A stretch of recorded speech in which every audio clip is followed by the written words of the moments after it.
Good morning. There we go. Things are working. Cohort, good morning. We are here. It is time for Pilum Teaches DCS. Going to be spending some time here in the F4, and as indicated both on the channel ticker for Twitch and in the top right corner of your screen there, we're going to be doing a little bit of night work with the F4 today. Let's go ahead and get things squared away. We will come do our walk around the jet. And it is a little dark, but we'll see what we can do to help mitigate some of those things. As always, if you do have questions, don't be afraid to speak up. More than happy to answer any of those. Today we're wearing one of the skins from the Red Flag 82 campaign that Reflected has put together. Very nicely done. Hard to tell here in the non-dynamic lighting that is common to the oldest maps in DCS. But this has Major J. Rivers and his Wizzo, Lieutenant Frank Barnstable, on the side of the jet. It is an aircraft that was seen in the TV picture Red Flag, the Ultimate Game, which you can catch on YouTube there for free, starring Barry Bostwick and William Devane, and among a few others. A lot of it was shot on location there at Nellis and on the testing range about circa 1980. So if you want to see kind of what the base looked like around that time frame when F4s and F5s were rampant, it's a good thing to look at. I'm going to take our usual walk around here with the jet. We are carrying some Mark 82s today and some Shrikes because we're going up against one of our usual adversaries there. We're going to have an SA-3 site, so we're going to try and deal with that so we can make the area safe enough for work. But we're also carrying on our centerline pylon the illumination pods. We can do a little bit of self-illuminating. These dispensers will pop out a small little parachute candled flare that will burn for about 3 minutes or so, and at good altitudes can illuminate an area wide enough to do just about all of the work you'd want to do over town. We're going to be taking off from Nellis and returning to Nellis so that we can actually make use of some of the ILS systems on board the jet. Our target area is going to be Yucca Pass as usual. All of our normal adversaries that we see here are here. We have our SA-3 site. We have Sparka batteries, Shoka batteries, other radar-directed guns, and some pieces of armor and other equipment. Now, one of the things that we'll talk about here at night is how less threatening some of this target area actually is now by virtue of it being dark. The sun is going down, but has not gone down completely. It will, or should, be completely down and be in total nighttime and darkness by the time we get there. So we are going to do our best with that. For this op, I do have additional aircraft supporting us in the form of these F5 Tigers. They are armed with also a pair of illumination pods and a handful of rockets. They are on standby until we make use of the F10 menu to tell them to go into the target area and start dropping candles.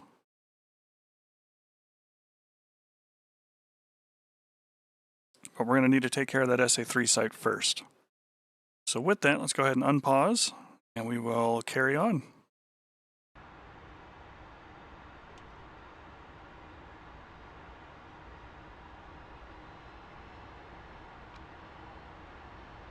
Let's make like a tree and get out of here.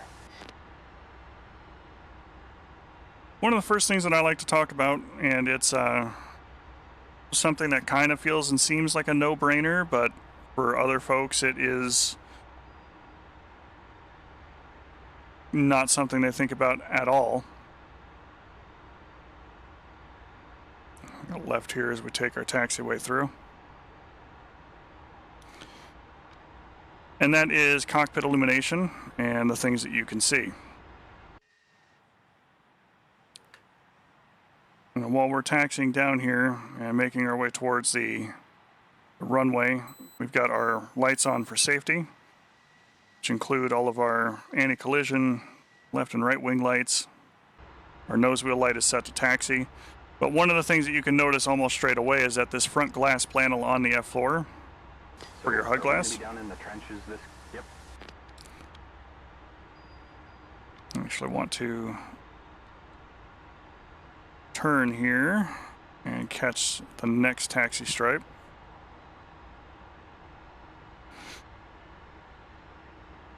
But at any rate, this HUD glass in front is tinted, and there's nothing that you can do about that.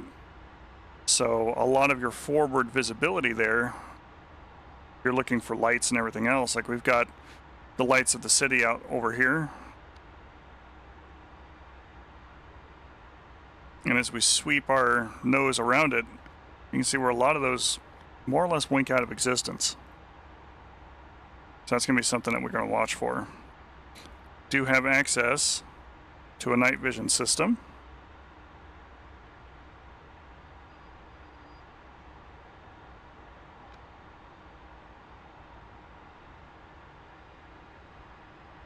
Which will be very helpful for us, and we'll spend some time using that today. But there are other issues with that, namely that a lot of your other dials and gauges and such get fuzzy. And we need to change the brightness and the illumination of our front pipper.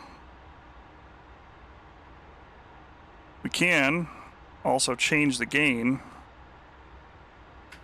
of our night vision system.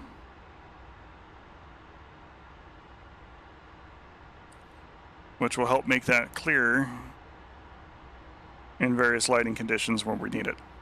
Stop us from being washed out by something that's a little too bright. The default key to turn that system on and off is right shift H in this particular aircraft. Kind of a standard heat blur blinding for that kind of thing.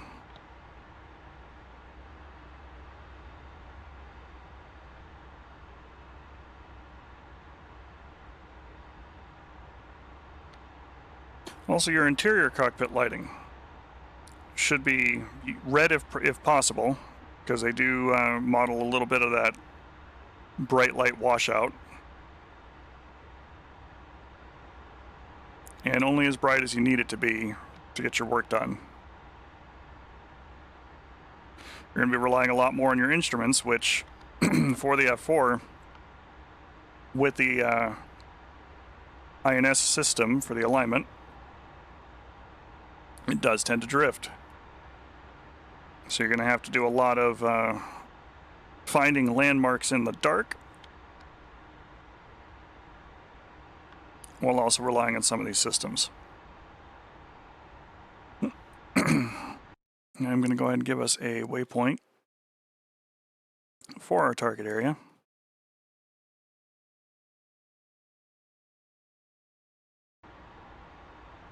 And have Jester pull that one up.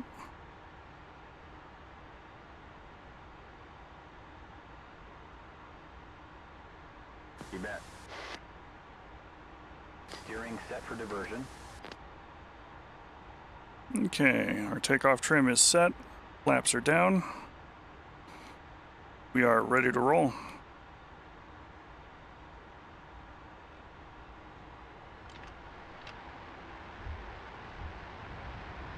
Engine's good. Airspeed's coming alive.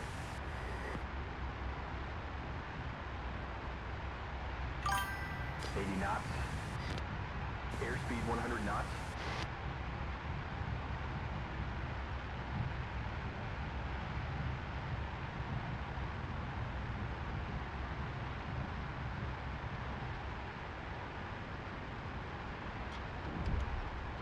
Gears moving. Yeah, F4's always had them. Flaps up. Gear up.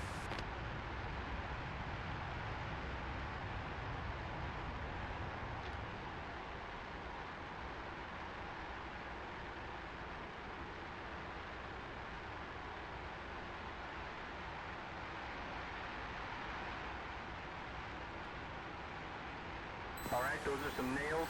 2 o'clock. All right, so we're going to go ahead and turn out towards our course heading here. And climb up a little bit.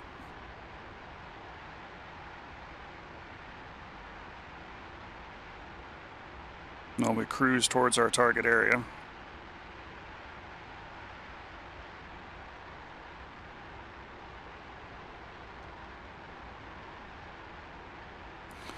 It's important to try and make all of your various lights, lamps, systems, what have you, tailored for your light environment.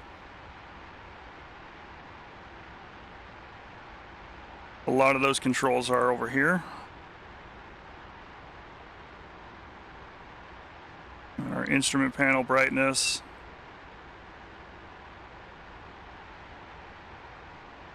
Some of our console lights.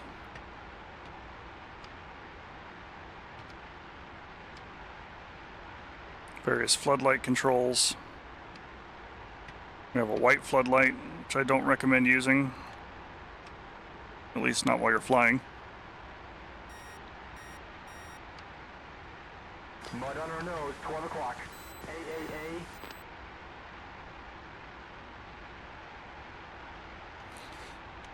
And of course a red and green filter.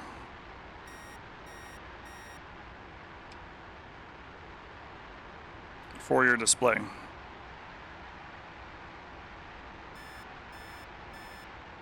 And obviously we're not employing TV guided anything here at night. But we are going to make use of the systems we do have.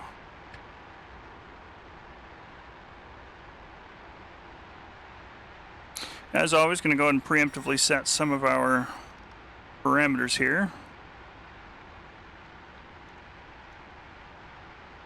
I'm actually going to leave this on 1 rather than pairs for now because my intention is to first deal with the SA3 sight, as that's going to be able to see us very clearly in the dark. And then set about putting some illumination markers over the target area ourselves, especially if our F5s that are supposed to be helping us out in that regard are unable to make that happen.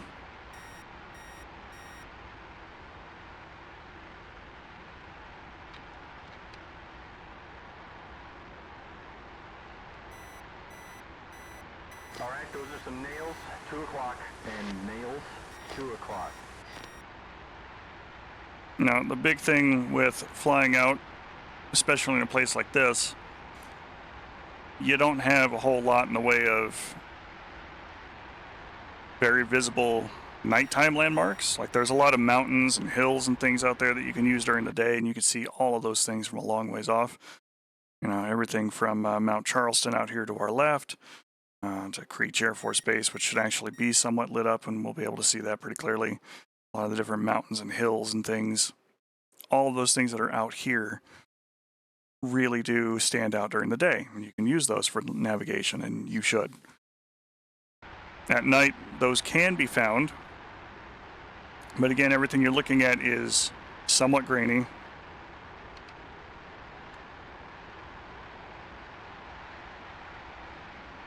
And while you can change the gain, and thus the brightness of the system, not always the easiest to pick out some of that definition. That's just kind of par for the course for using the NVGs. We are getting closer to the combat area, so we're going to go ahead and kill some of these lights. Your formation lights are actually controlled up front here, as well as your AOA indexer. And those are those little bar lights that you see, basically indicating the attitude of the aircraft, so that, you know, somebody else looking at it can figure out what direction your ship is pointed and form up properly based on where those lights should be angled. They're also somewhat night vision friendly, which is very helpful. Now, the other obvious thing about flying at night, the enemy can see you better when you are in full afterburner and providing light.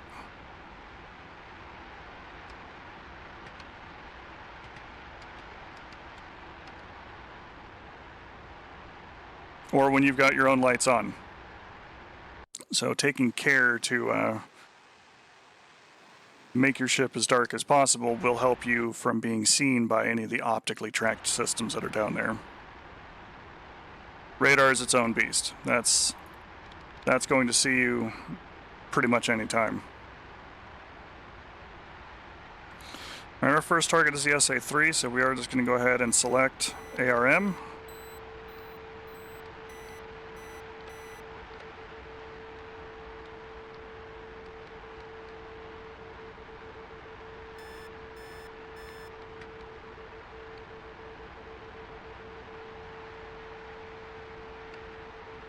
We have a new bogey, left 35, 41 miles, 20,000.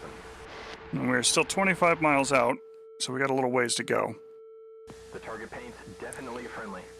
But a lot of the same rules are going to apply. We're going to get in here within a couple of miles of our target area, make use of this hill and terrain.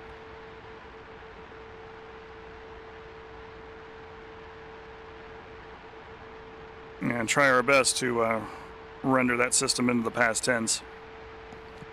I see a contact. Left 35, 42 miles, 20,000. It is very easy at night, He's good. Target paint. especially over a featureless place like Nevada, or over water, or in any other place where there's not a whole lot of ground illumination, either from cities or fires or what have you, to suffer from spatial disorientation, a feeling and a lack of perception of where you are, how you're oriented, and where you're going. So you really do need to try and trust your instruments for as long as you have them. And understandably, if something breaks, you're going to have to use other methods to try and figure out where things are and what's what. And right now it's a little easier. We've got sunset. So we have this whole bright line that is slowly fading that indicates where the sky is and where the ground is. With that being gone, however, if I look all the way back out here, yeah, there's the stars and little pinpoints of light, but are those pinpoints of light, or is that little gain flickers from the night vision goggles? Again, it's one of those things that sounds easy, but when you're actually in the jet doing it, it's easier to lose where all that awareness is.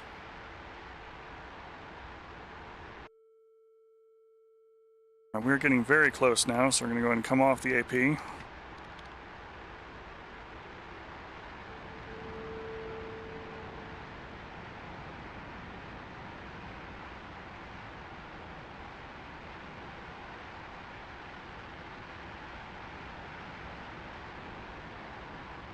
I'm actually going to spiral down kind of away from our friend.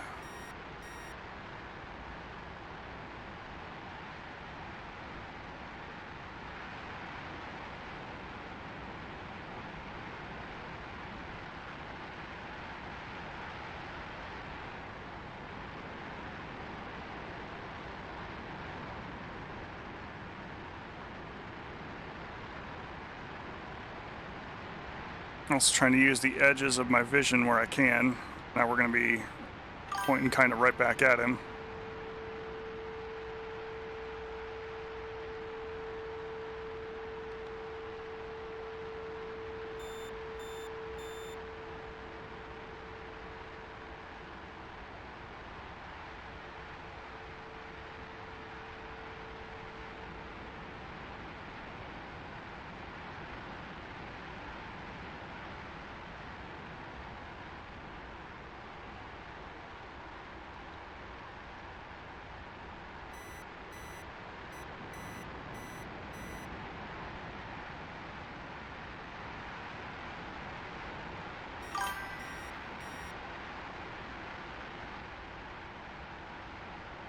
Thank you, Ihort.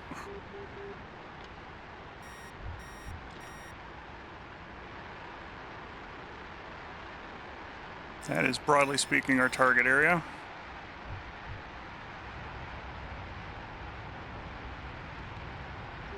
Let's get in there and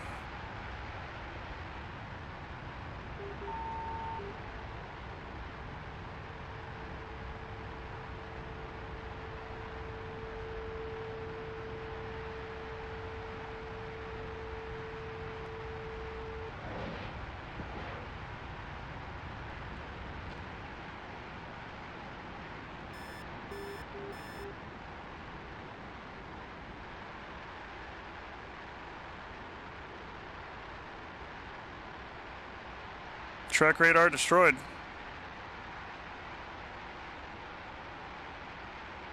We got the low blow.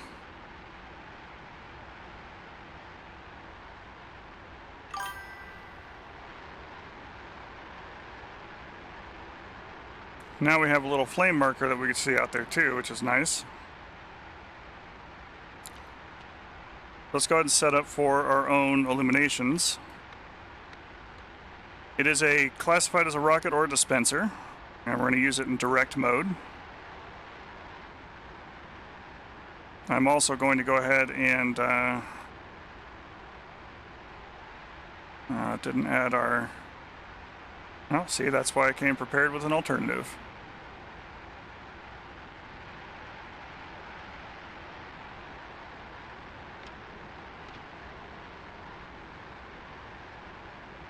Actually, I think if I go into a mission and then no mission,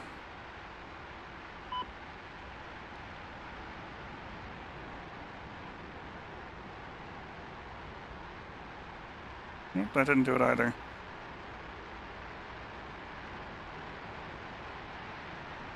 These tracers really look wild coming up at night.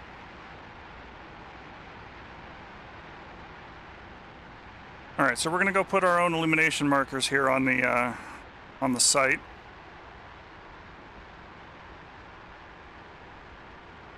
Okay, that's new bogeys. All right, checking friend or phone now. That looks kind of nice. We'll do that. We have a friendly 2, left 45, 3, Angel 7. 4.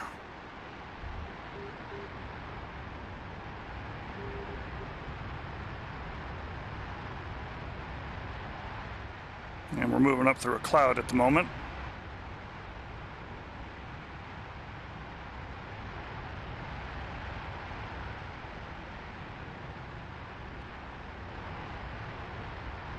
Okay, that is damn spooky to look at night. Just throwing that out there.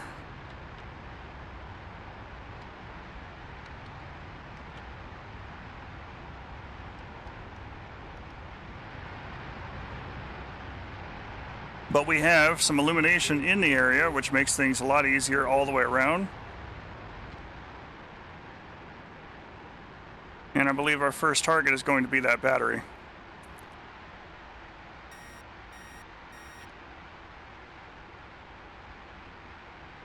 Okay, captured.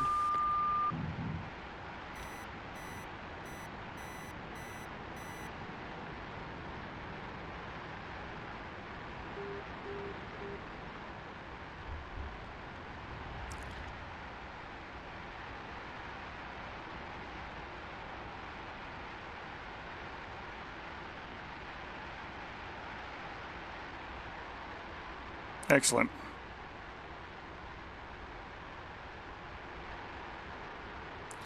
You can see those little parachute illumin flares. I'm going to go ahead and pause here briefly while we look at that area. Those parachute illumination flares have really brightened up this entire spot. I deployed 4 over the zone, kind of wibbly wobbly over back and forth over it. And as we can see in the F10 menu here, I've got 1 that's kind of a little bit scattered, and then 3 that are basically inside the red circle. The trick with these parachute flares is that they burn for about 180 seconds. So if you are out here deploying these for your friends, you may need to redeploy them.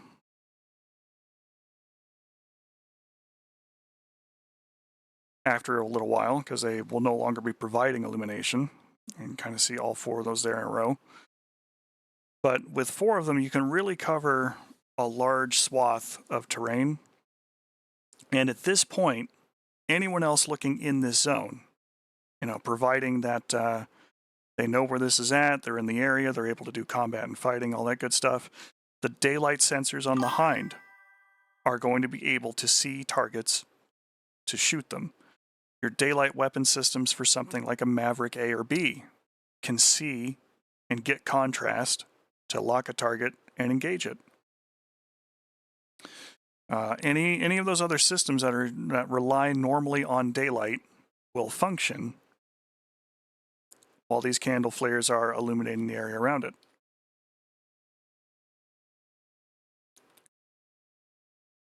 The other added bonus that these things have, our BDA is pretty spectacular there on that, and denied their fire can. That should help keep those gun batteries silent while we come back and re-engage. But the other thing that these candle flares do is they actually do provide a heat source for anybody looking up in the sky with an infrared guided weapon. These can be used even during the daytime to help provide a little bit of an umbrella of protection for man pads and the like, provided you put them in a large enough cluster and cover a large enough area that, you know, whoever it is that's fighting can keep these candles in between them and the prospective threats on the ground. It's not going to be a counter for deploying your own flares. It's not going to be a counter for maneuverability. It's not going to be any of those kinds of things where you can use this as a replacement for all of those kinds of tactics. But used in conjunction with those tactics can make the area even safer for the aircraft attacking, provided the aircraft attacking attack from above the parachute flares. Now, these things do have limits as well. You really only want about 4,000 or 5,000 feet between where these flares are hanging out when they're first deployed in the ground. Anything more than that, and they're not really providing the illumination that you would want. Anything less than that, and they will hit the ground before they burn out from the timer. So you really do want to try and make sure when you are deploying flares in the combat zone that you are 4,500 to 5,000 feet AGL when you come in to put those down. What does that all mean for everything else? Well, first and foremost, what it means is that the first aircraft coming through the drop candles is definitely going to be in the reach of anybody pointing up in the sky with anything. However, the saving grace that you got, especially if you're not rolling through here with the afterburner like a numpty, is anybody on the ground who is using optically tracked anything like a manpad or an SA-9 or non-radar assisted guns, non-radar assisted SAMs, anything along those lines, broadly speaking, isn't going to be able to see you while you do it. So you can come in here, you can pop these flares out. They have about a 2-second delay between deployment, arrestment, and illumination. So you do have a little bit of time to come in here and drop a string of them, and then get out of dodge and get away from the zone before the enemy is able to respond. Things you do have to pay attention to are things like the Shoka, which is a radar-guided, radar-directed, self-propelled gun. It has a good chance of spotting you in the dark, so if you see those tracers start coming up, maneuver, do what you got to do. But these flares are very forgiving. They are always going to end up arrested in their fall with this little parachute that they got on them, and fall vertically, so you don't have to worry about hard maneuvering or anything like that, or dropping them on yourself. You can kind of put these in with some hard maneuvering, but again, while it is a little bit forgiving, you can see the kind of area that these 4 flares alone are putting together. You do still need to get them close enough to be able to do the work. All right, let's go ahead and continue our attack. We've got a Shoka battery that needs to go next.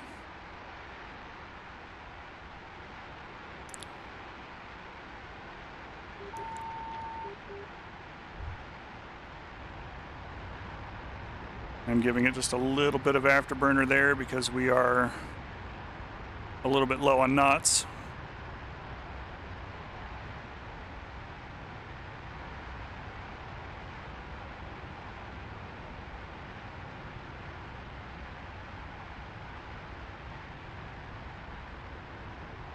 The Sparkas I'm less concerned about.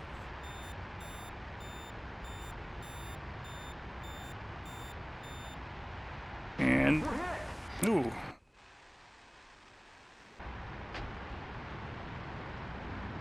But I should have been, because they hit me.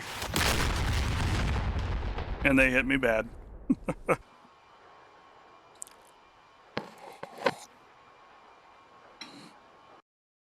That's okay. We will choose a different slot and carry on from here.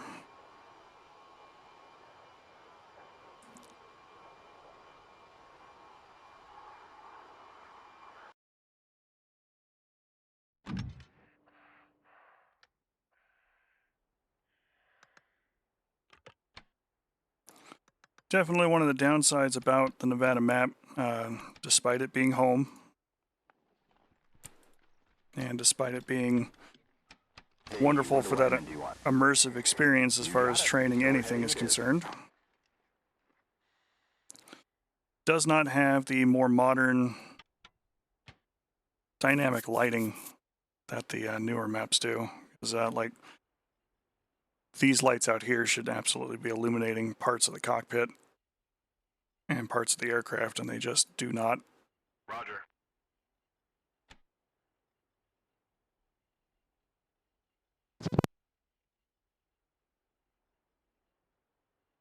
Carts are loaded.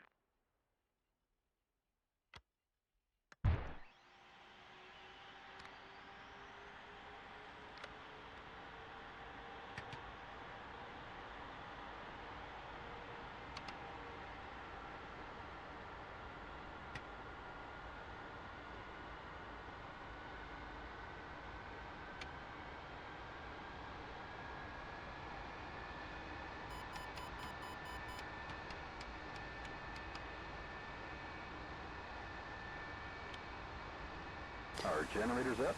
Like construct Wilco.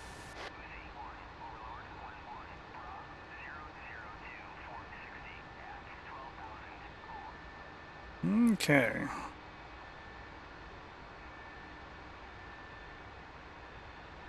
Going to continue on as if things were going well. I don't need the Shrike, so we're going to carry more bombs instead.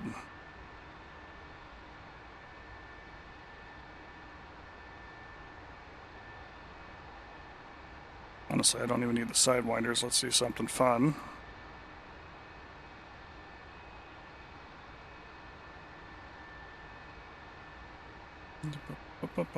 So this is a pod on this aircraft. There we go.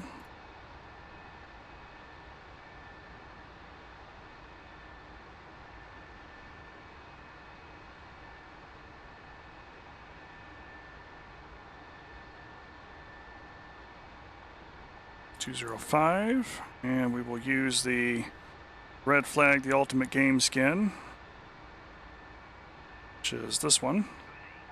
Request refueling. Request rearming.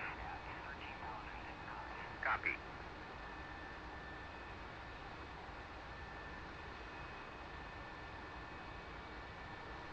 This does give me a minute, though, to talk about this particular console here. Because we have our ILS information, we're going to actually dial this to 10910, which if we come back here and look at Nellis, runway 21 has 109.10 as the ILS frequency. So what this will do is when we come back in to land on runway 21 left, we can set it up for our ADI and our flight director to provide us with needles for a night approach.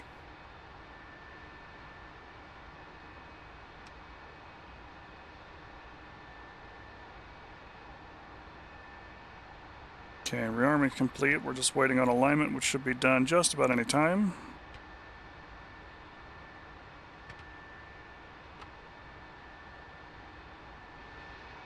Slats out.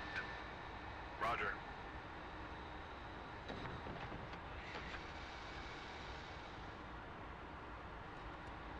Wheel chocks out. Chocks out. And you're all set, sir. Collapsing plate and disconnecting. Canopy down and locked. Lights out and stripes aligned.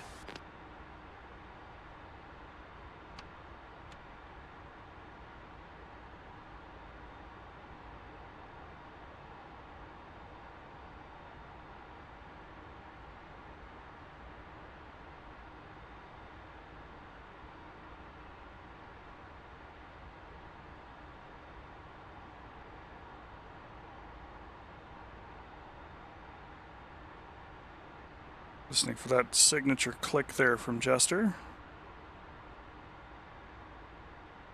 There it is. Alignment completed. You can go primary sync now. Ready to taxi.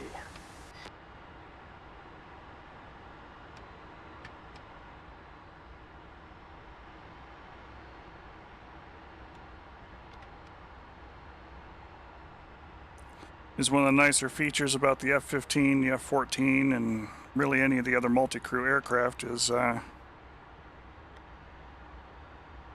lot of the sounds from things getting worked, switches, dials, all that kind of stuff, can be heard from both seats.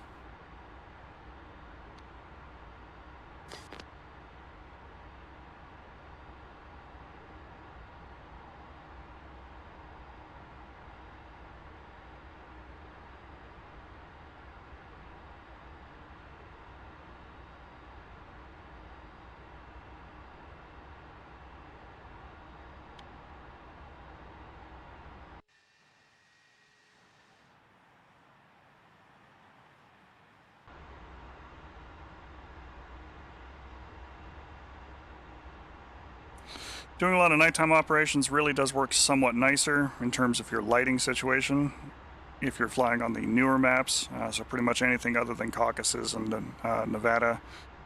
Everything from Persian Gulf forward has the newer lighting engine attached to it.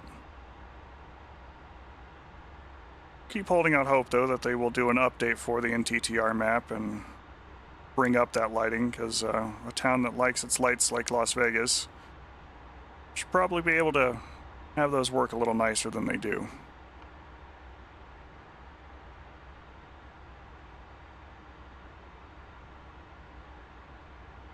Copy that. Diversion steering set.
Engine's good, airspeed off the peg.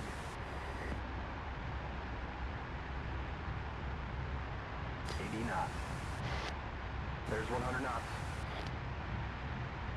Okay, coming up on 150. Stick's coming back.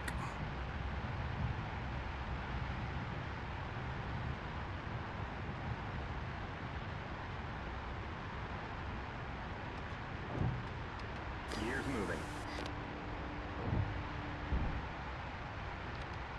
Flaps up. Gear up. Okay, nails. 2 o'clock, 3 o'clock.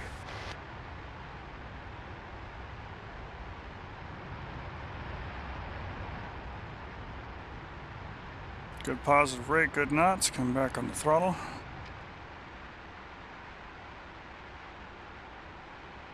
And we'll start heading out towards our target area again.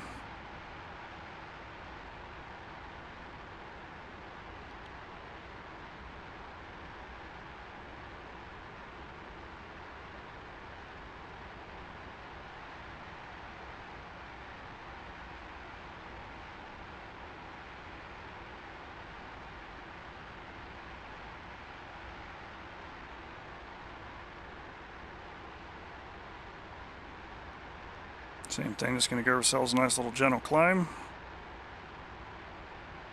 So we are cruising out towards our target area.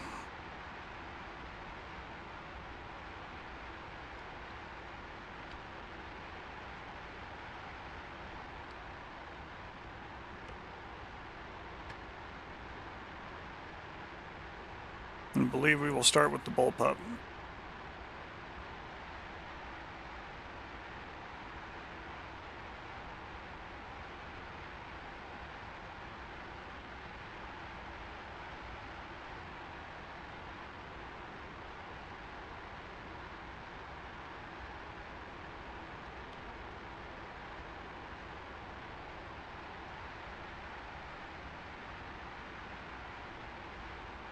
Try and work our way backwards towards the Shoka, I think. So we'll start with the Sparkas and any of those remaining KS-19 guns.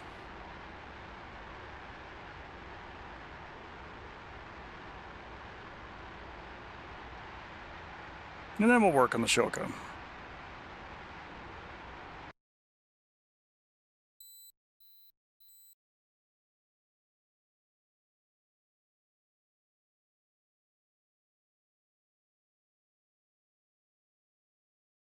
See about rendezvousing with the tanker, do a little bit of nighttime tanking, and then round it out with the trip home.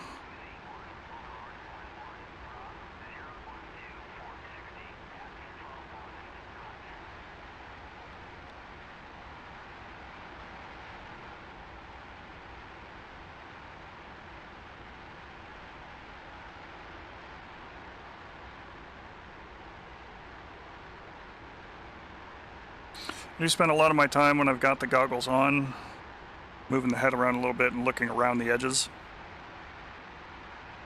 catching my gauges and such.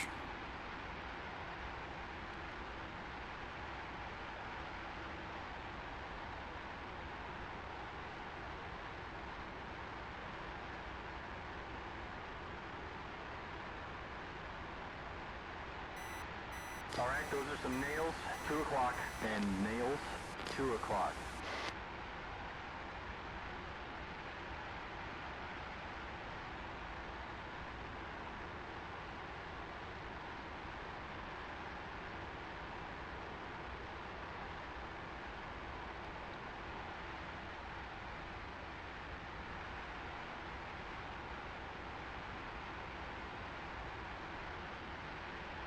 There we go, it's about 15,000 feet.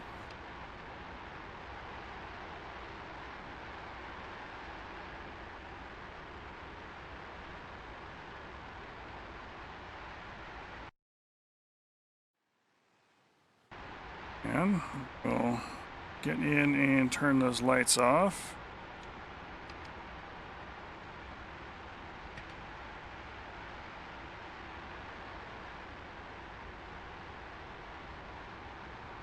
We are set up for the bullpups first, which we've looked at in another video, but those are a first generation air-to-ground weapon. It uses manual command line of sight, which fortunately you really can't see those in the dark.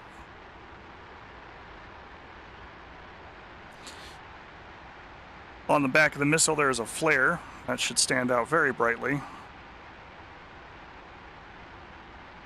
And there is a little hand control unit. It's this little square, small joystick here next to the throttle that is used to provide steering commands to the missile, where the pilot will try and steer it to hit the target.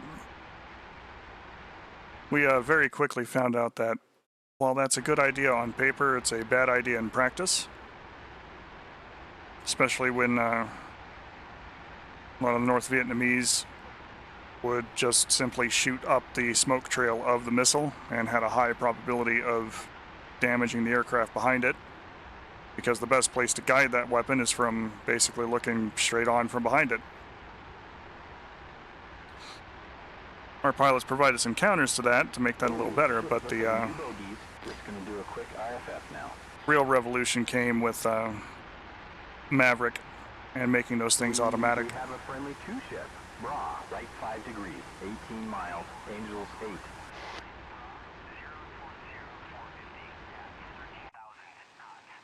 8. It is very dark for us now, as twilight has finally moved on to good writing. I mean, the sun went down the rest of the way.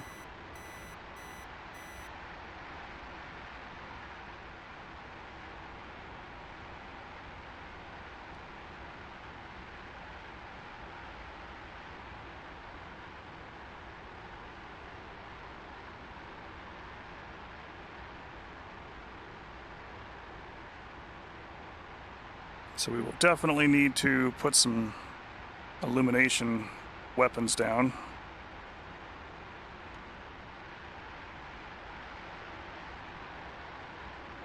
Adjust our gain here just a little bit.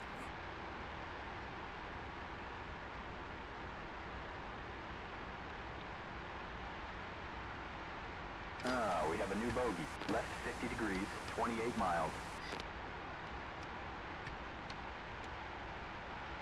Positive IFF target is friendly.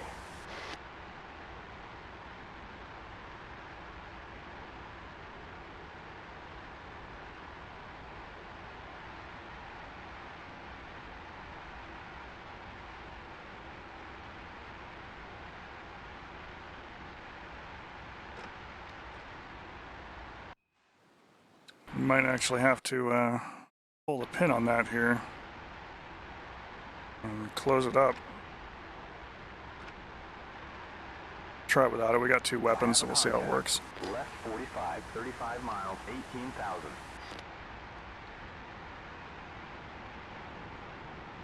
Good IFF, he's a friendly.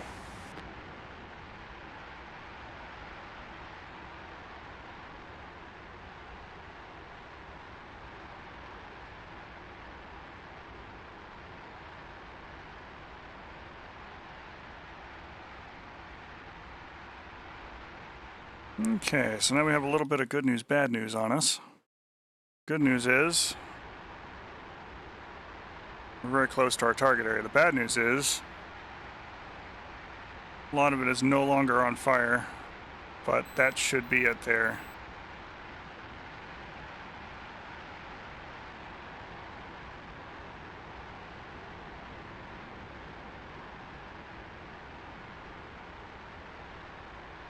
Yeah, that ain't gonna work. That's gotta go.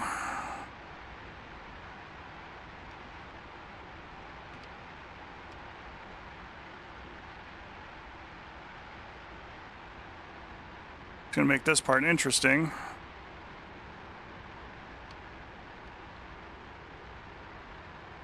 All right, we got mountains.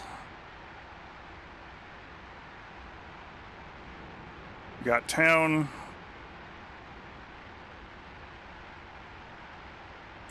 We got targets, I think. All right, rifle.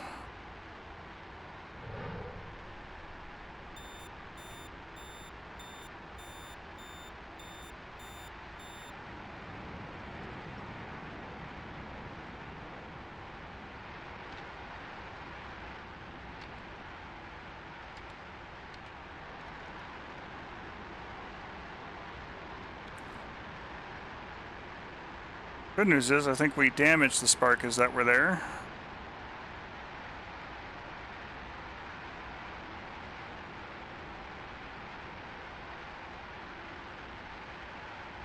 And our 100mm friends are betraying their position.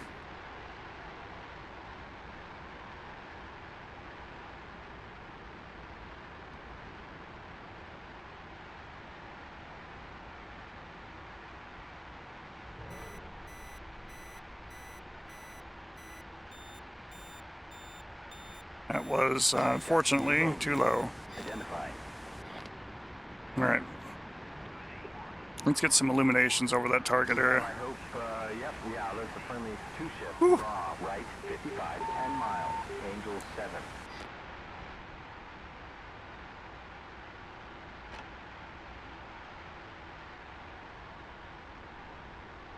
Going to verify our settings here.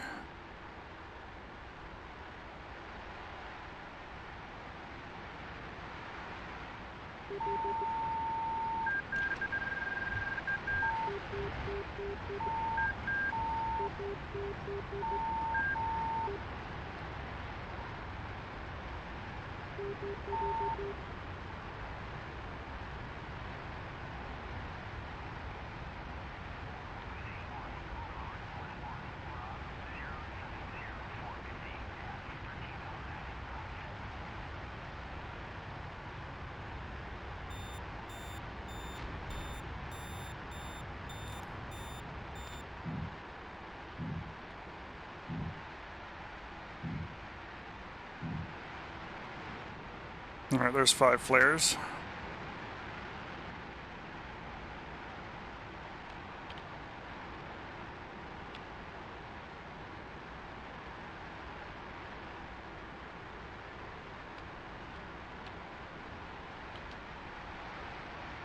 Our outbow and pylon selected. Bombs, DT.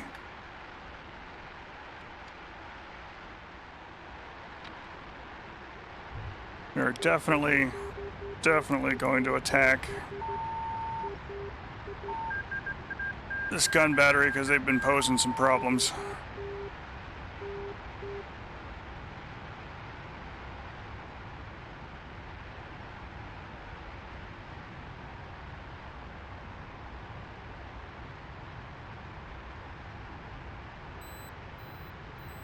Captured.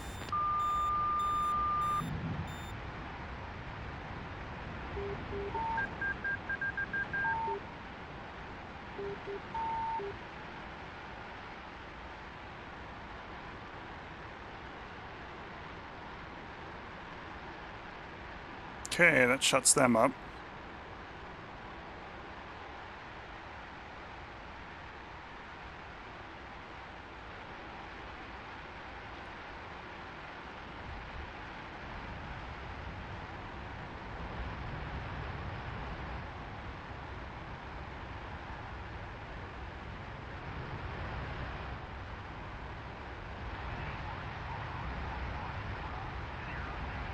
Like I said, very easy to get disoriented between looking through clouds, looking over the target area.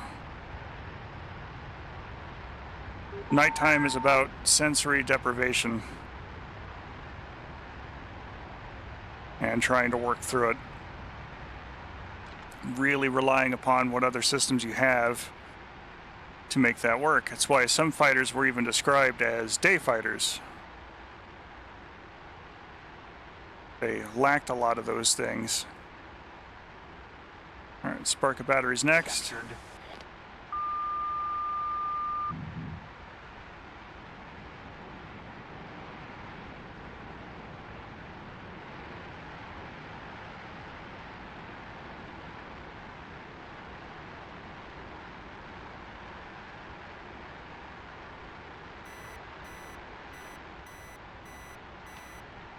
Kind of feel like we needed a little bit more illumination, especially to accurately pick out those shokas.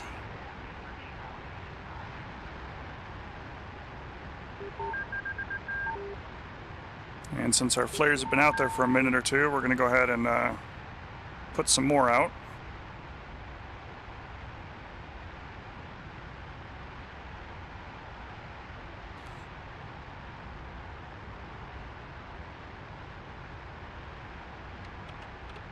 Of course, it helps if I'm in direct mode.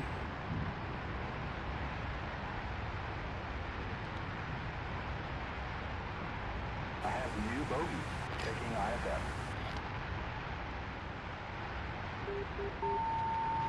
We've got what looks like a friendly two-ship, Bra, right 10, 9 miles. Angels 11.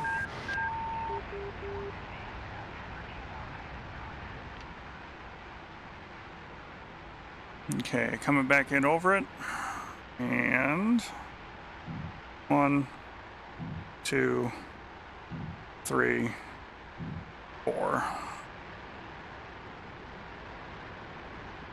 There's our battery. Switch back to bombs.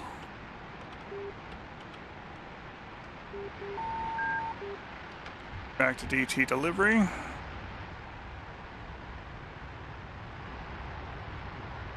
Get ourselves a good setup there while we watch our target.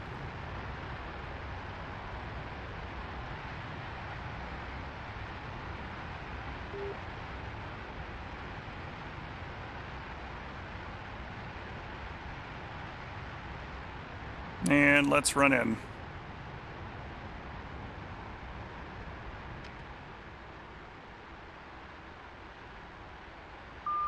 Captured.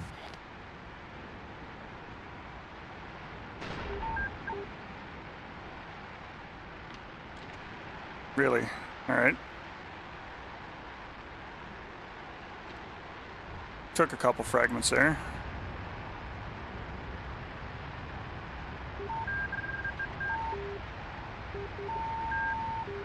Oh, I know you're slow and you don't like pulling like this, but this is what we're doing, dear.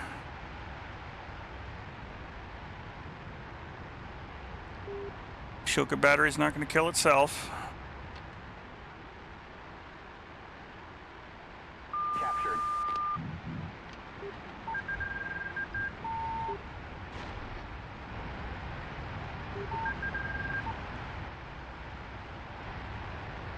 Couple more fragments, but the battery's dead.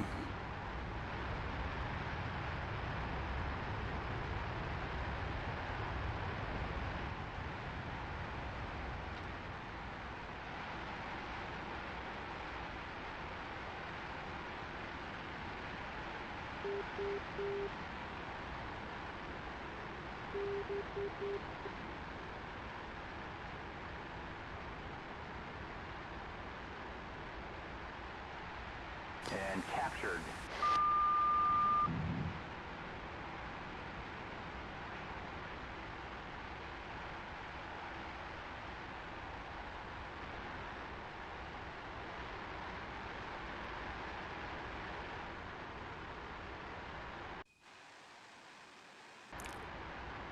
All right. So what we're going to go ahead and do next is line ourselves up for an eastward course. Go a little easy on the gas.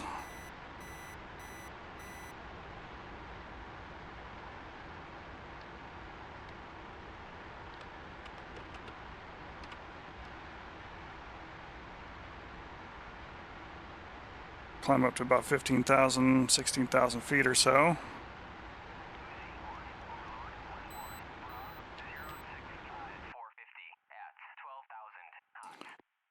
And our TACAN is 50 Yankee.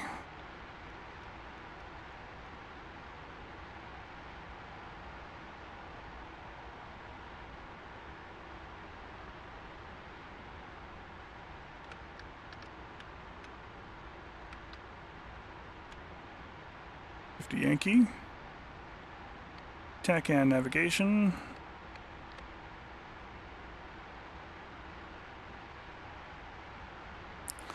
And that is where our tanker is going to be.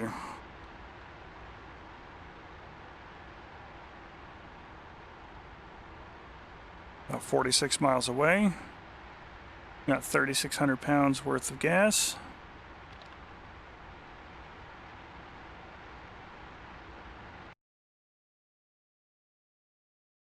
We will rendezvous with our tanker and pick up a couple thousand pounds. And then we will fly home.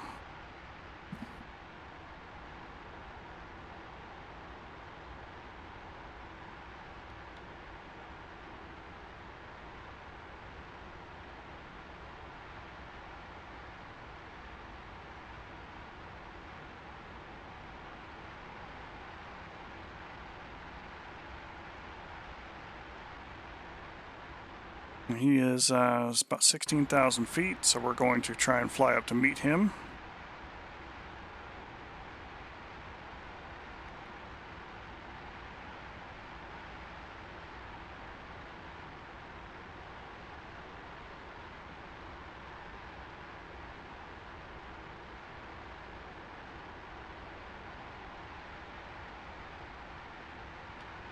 That's a new bogey, all right. Left 15, 29 miles, 19,500.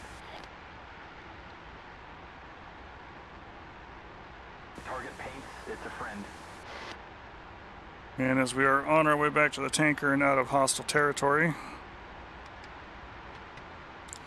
we will go ahead and turn all of our lights on, including our forms. That's a contact. Left 5, 36 miles, 17,500. We are a little higher than he is. And he's on radio 260. Let's go ahead and set our radio. And we will call in ahead. Now, which Texaco was he? He is 2-1. Texaco 2-1, OZ 1, request rejoin.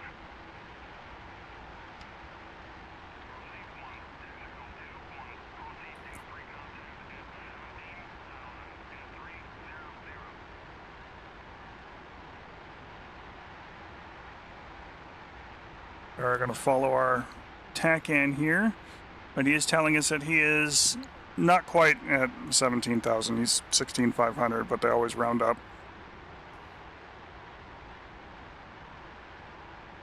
But that he is doing 300 knots indicated airspeed. So that's probably going to be about 320, 325 is what it really works out to there for us. see contacts.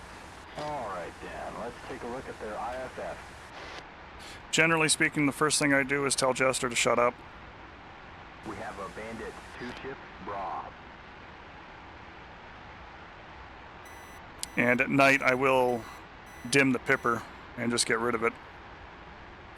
Because a lot of what I'm going to be looking for are going to be little lights somewhere in this region of the HUD glass for navigating. And we are a little bit higher than our friends, so we are going to drop down a bit.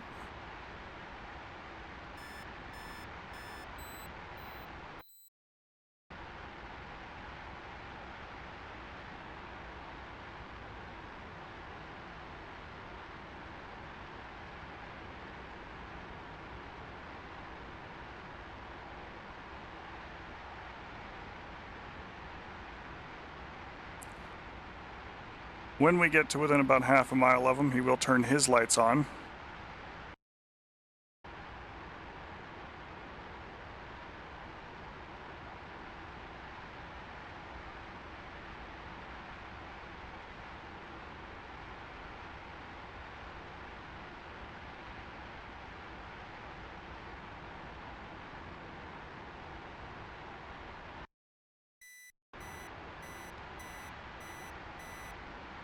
Which will help us out immensely.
Of course, we got to get to him first, and we are 2 miles out.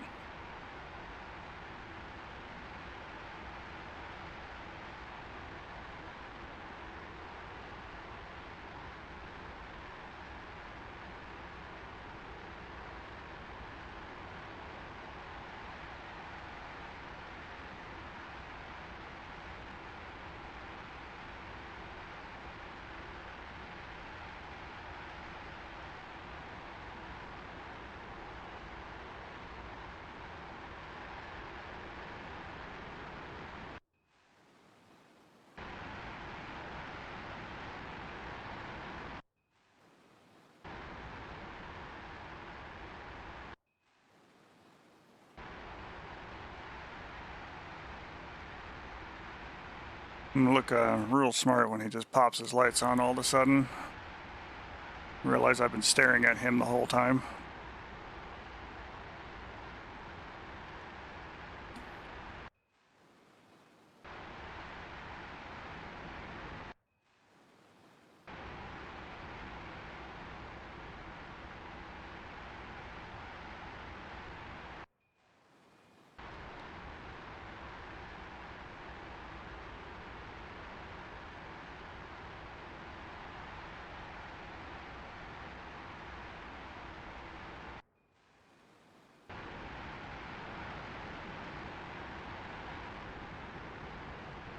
There he is.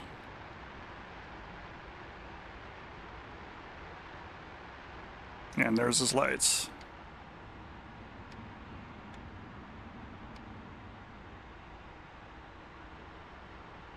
Of course, he's in a bank. It's kind of par on the course for me.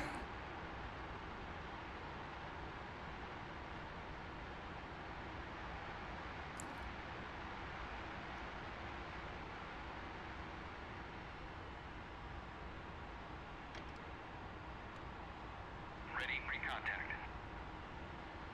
Pre-contact.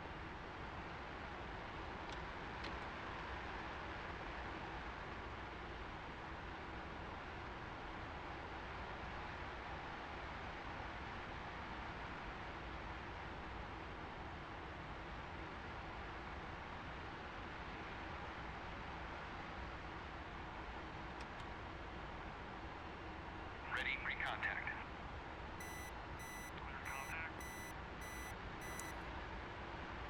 Okay, at this point we are just flying the lights.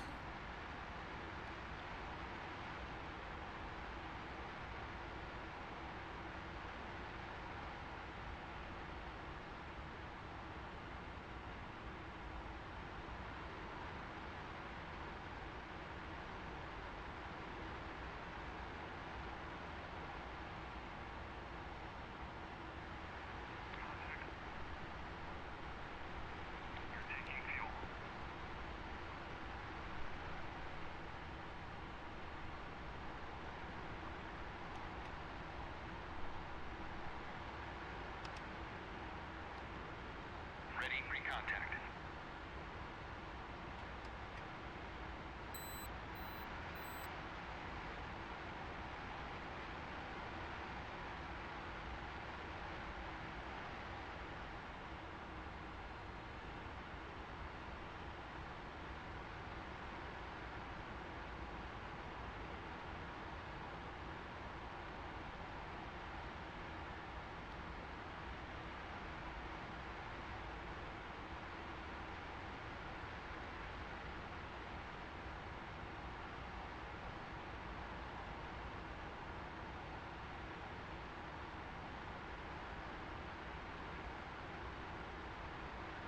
A lot of focus, so if I'm silent for a minute, that's just where I'm trying to fly this aircraft.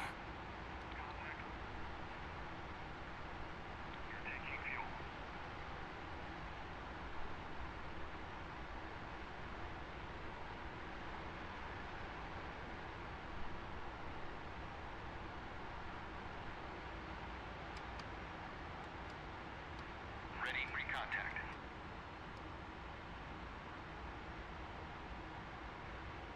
3,900 pounds. We're almost to where I want to be. We don't need to hang on to it for too much longer.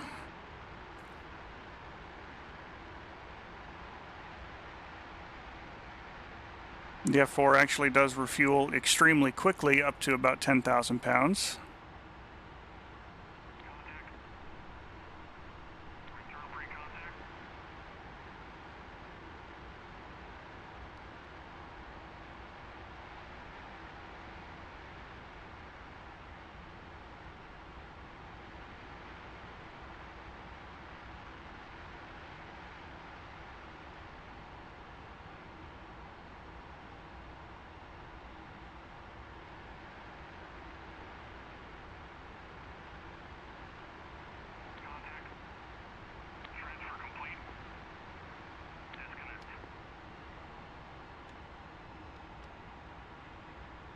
I'm about 4,000 pounds. That's about where I'm happy.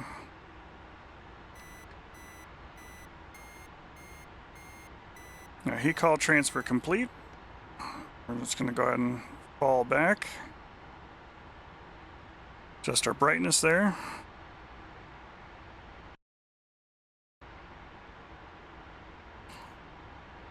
I'll turn to the south and reset our TACAN for home.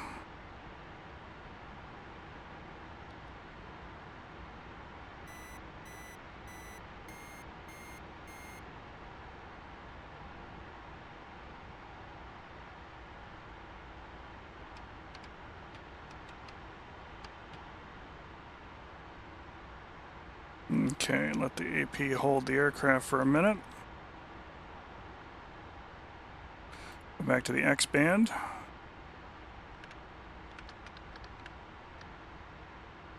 And 12X is Nellis.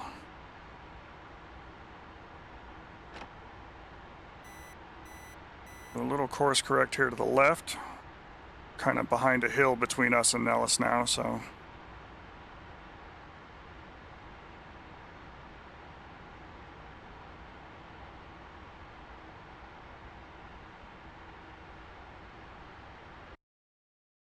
On that front, we will need to get around it, so we've got clear line of sight to the beacon, and then we will have that information again. Now, setting up for our ILS. Again, we want to make sure that our nav is set.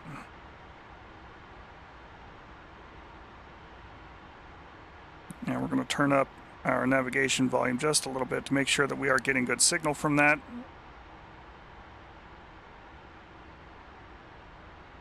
There we go, we're getting good signal for the TACAN. Still using our flight director in VOR ILS mode.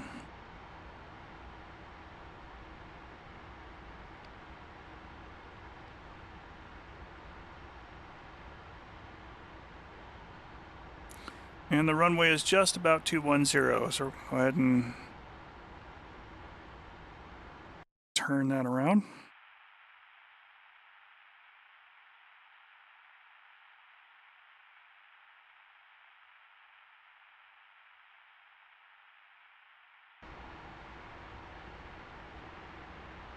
Starting to pick up a VOR signal.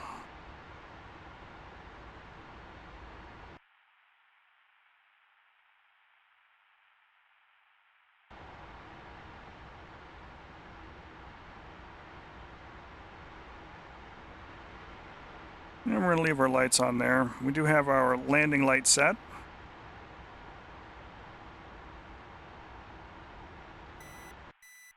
And our course here should put us a short distance behind Nellis, kind of on our track.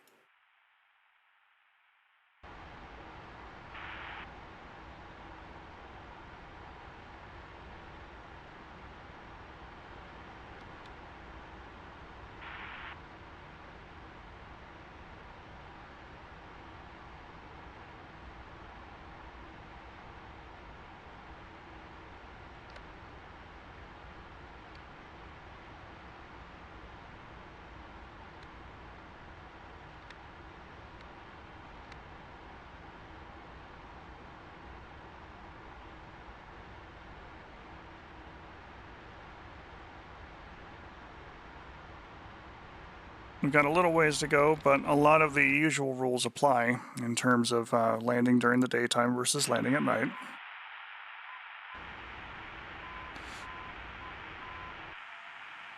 We are going to be, monitoring and maintaining our speed.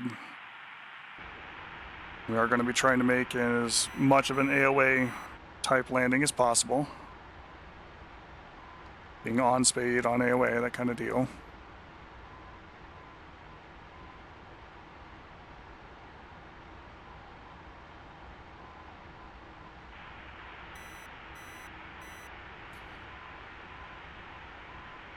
And as long as we've got good needles information, we will try and fly the needles.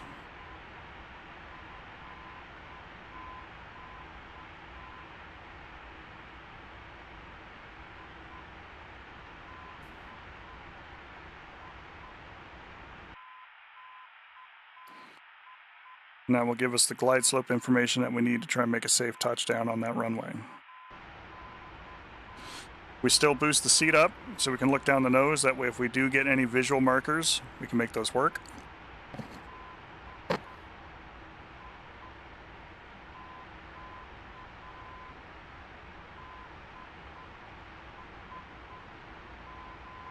And I am going to go ahead and get rid of the stores rather than bring all that back.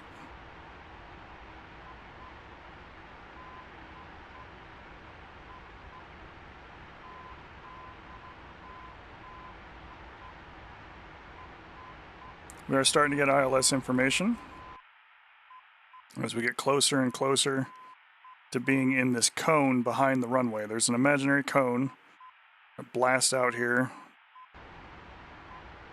and that's where we get our heading information from.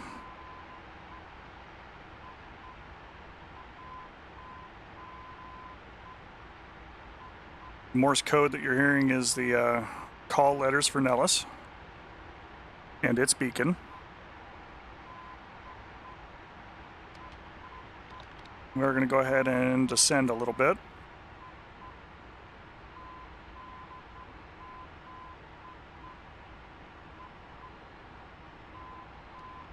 And I'm going to leave the Pipper in caged mode, so I have a kind of a horizontal reference which to look at. I'm going to go ahead and boost the seat up.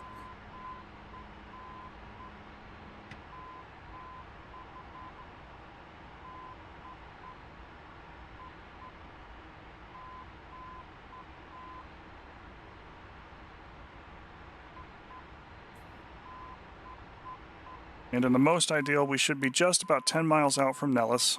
Start our approach.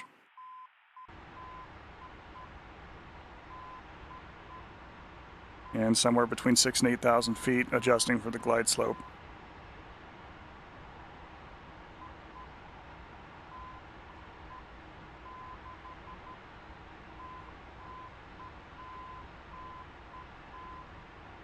Some of the advantages of using a TACAN beacon, especially where one is present in bad weather and everything else, is that independent of how badly your alignment has drifted over the course of your flight, the TACAN beacon will always point to where the beacon is relative to where you're currently looking with the aircraft. If you put the TACAN arrow up, regardless of what the course heading needle says, that course is you are flying towards the beacon.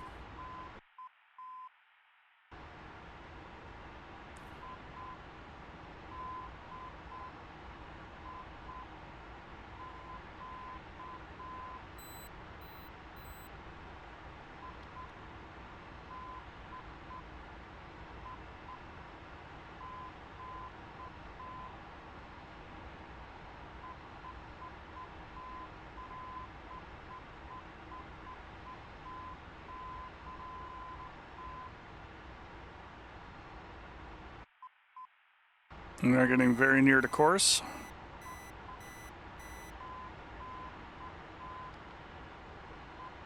There's our runway.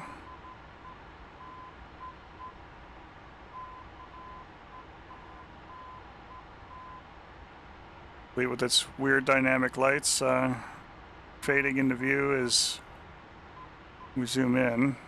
And they should be visible from much further away.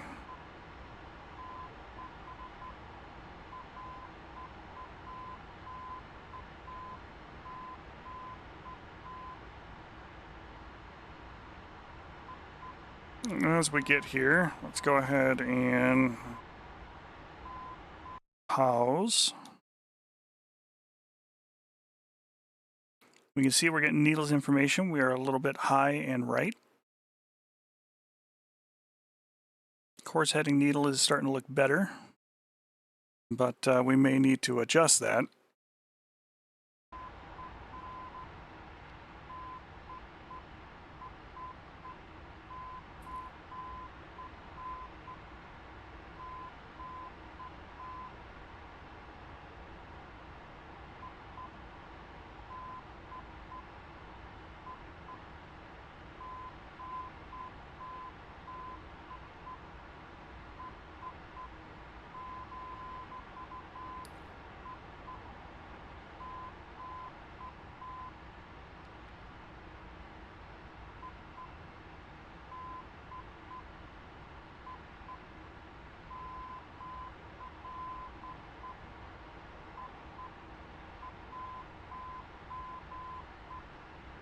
Okay.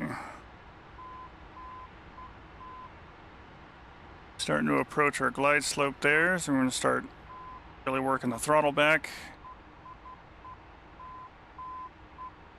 and retrimming for AOA.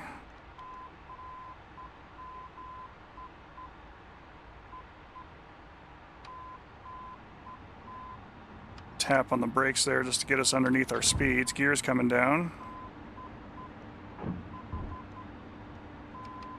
Flaps are coming down, brakes coming up.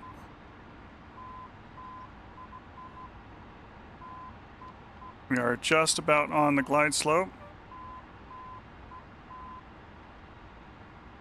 Probably one of the most important things with that heading ball there is that those needles the vertical bar on it is set by your course heading. Like that's something you need to kind of work with.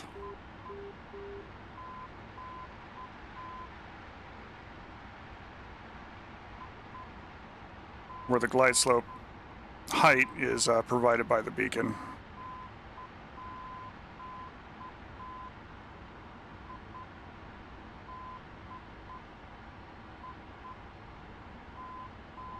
We are above what it's telling me for glide, but we are on a good course.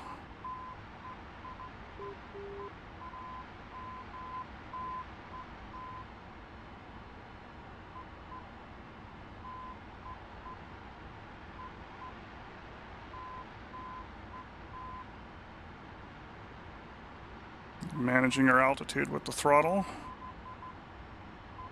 as we start catching back up to the glide slope.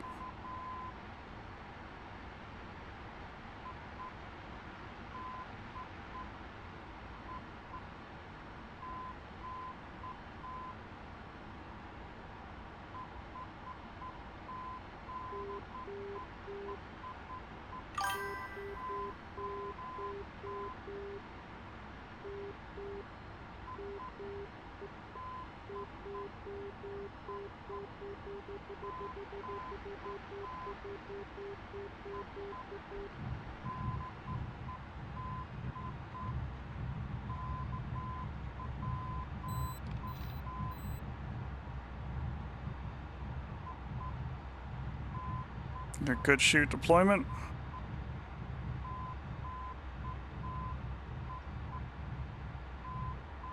Came down almost on the center line.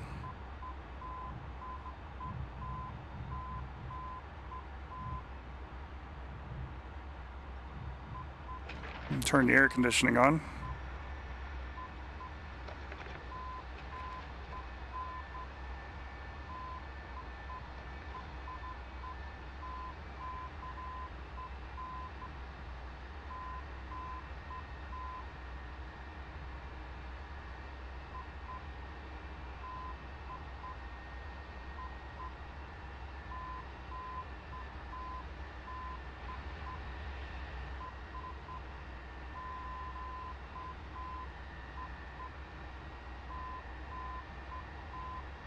Night flying in DCS can really be a means of ramping up difficulty without ramping up threats on the ground or threats in the air. Some of the limitations I want to talk about DCS in particular when it comes to operating at night is the enemy AI aircraft are unaffected by light conditions. They pretty much are going to fight the same way they do during the daytime, which puts you at an even steeper disadvantage. It is, however, possible to do. You can make it more fair by dialing down the AI to either rookie or trained level if you are a mission creator rather than leaving them at like veteran. Which is a lot of what I do with mine, especially if it's a nighttime type scenario.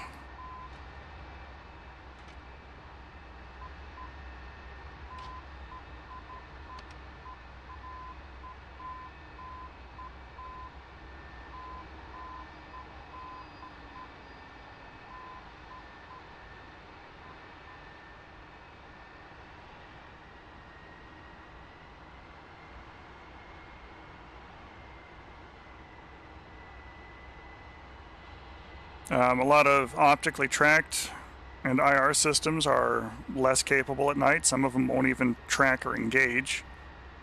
So it makes those things easier for attacking objective areas at night.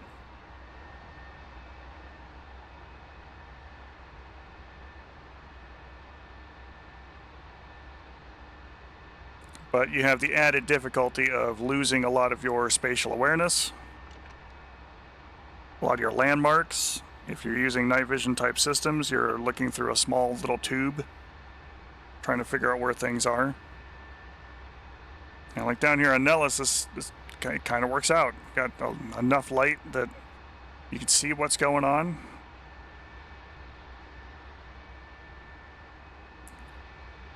with the night vision system, but looking just about anywhere else, it's a lot less useful.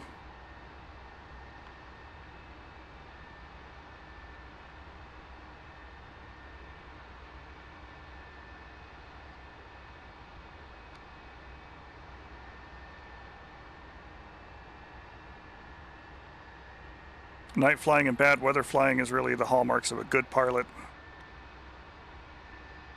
to be able to accomplish. It's certainly some of the most challenging flying that you can do in DCS.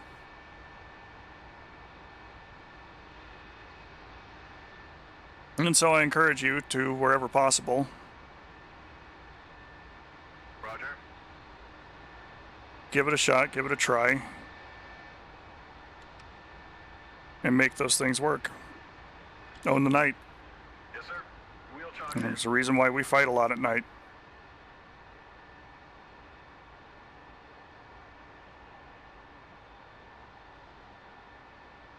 Roger. Plus, you get all the cool lighting effects from like the tracers coming up when they do spot you and things like that, especially if they're directed by a KS-19 battery. Done.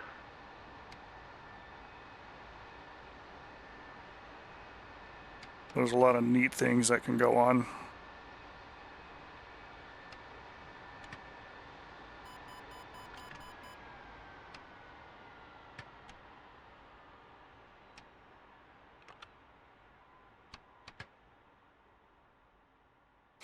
Okay, so now that we've cold and darked the aircraft here for it, let's go ahead and make a couple of mission edits. We'll put something up on the server, and we'll spend part of our last part time after teaching actually doing the thing, which should be good. Now we can take a quick look at TAC view as well. So we'll do that as well. Do that first, actually, before we get into all this other stuff.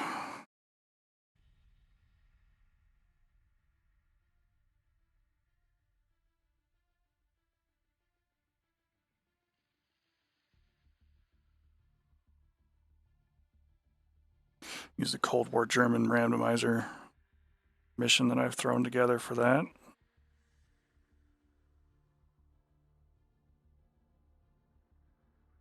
Should be a little easier on people to fly with.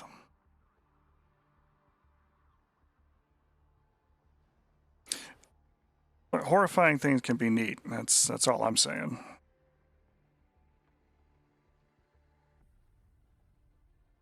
You things get the blood pumping quite as hard as looking over your shoulder, seeing those traces come up. Except for carrier landings at night and in bad weather, and that's going to be it's going to be where the real heart-stopping money is.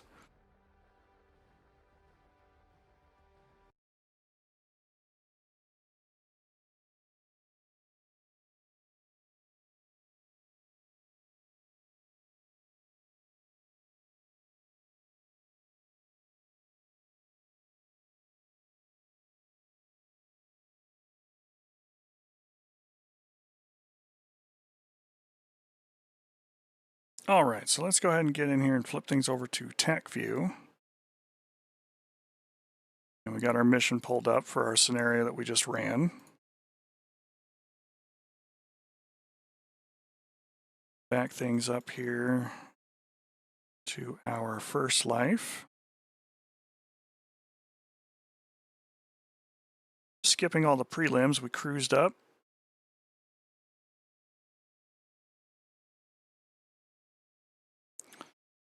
Got down a little lower so we can shield ourselves using the terrain against that SA-3 system. I figured I was too close here, which is why I rolled out and away. I did a quick little check on my my nav marker and my mileage between it on the HSI, and went, no, that's only like 1.5 miles. I'm not doing that. So I extended a little bit, climbed up, rolled in, aligned the crusher. Tracers started coming up from the S-60s, and there go the Shrikes. Both of them guided to their target, so I was being actively illuminated by the actual track radar, the low blow system. And so we destroyed the low blow and the flat face with 2 Shrikes tuned to both different radar bands. Good stuff. That's what we want. At this point, we're getting tracers coming up at us, which looked stellar at night, but also horrifying.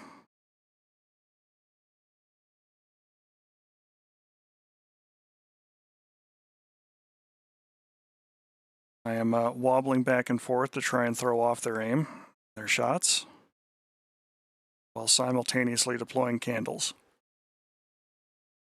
Now, TAC view will not show the actual cone that is illuminated by those candles, but we can trust that, well, one, having seen it, but two, if we're reviewing this in TAC view, this whole area is being illuminated sufficiently. Come back in on our vector. Kiss, kiss, boom, boom. And we managed to kill everything but the KS-19s. And the KS-19s are unique because their rounds don't have tracers coming up. Which is in part why I thought that they were already dead, but apparently they weren't, and kept shooting the whole damn time. Until I had a 100 millimeter sized hole blown off on the back of my tail and engine section. Followed by a little bit of 23. Those candles descend and then burn out. Which, as far as TAC view is concerned, this point right here where they finally disappear, and it looks like they just dropped, this is where they burned out. Like they stopped providing illumination at this point. They are affected by the wind, as you can see here in a little bit of a time lapse.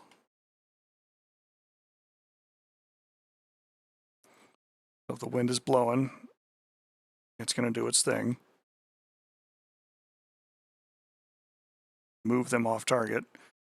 But this is where we want them. That's about the altitude they're going to be the most useful. All right, life number 2. Life number 2 started with a bullpup. And then identify roughly where the target area is. Start searing that bad boy, and it hit close enough to damage them, but not enough to destroy them. Took a little bit of Shoka fire, but we got away from it.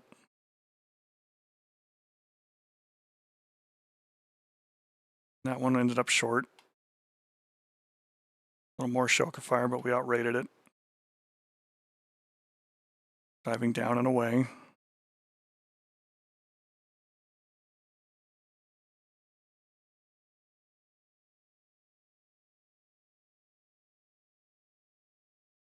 Same thing. So this area is illuminated rather nicely now. And we turn right back around and go, please hold these. Dodged more fire.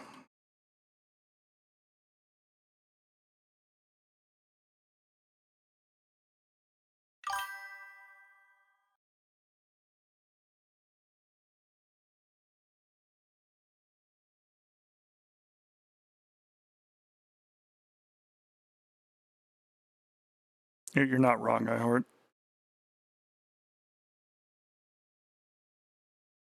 Those landed short, but damaged everybody.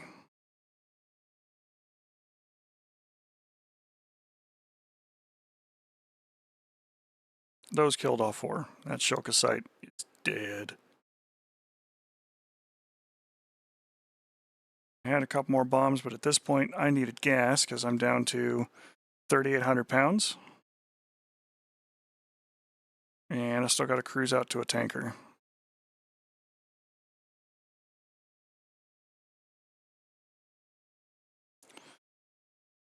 Now again, some of the differences between the two is the MPRS hose and drogue tanker has a transfer rate somewhere in the neighborhood of about 4,000 gallons a minute. Whereas the boom tanker is much quicker. One of the reasons why the Air Force tended to use the boom tankers more than the MPRS once things got going was it's hard to keep a B-52 tucked in really close, or a B-47 or any other large plane really in close behind another large plane and maintain position for the potentially hours it would take to refuel it. So we opted for a much faster flow system, with the rigid boom rather than the flexible hose. But the hose system is a little less expensive to put together, very quickly put on an aircraft, and a lot less weight. Which is one of the reasons why we see a lot of that on like Navy aircraft where those things are important. All right, so we're here and we connect at the tanker at about, yep, there we go, right there, 1,947 pounds.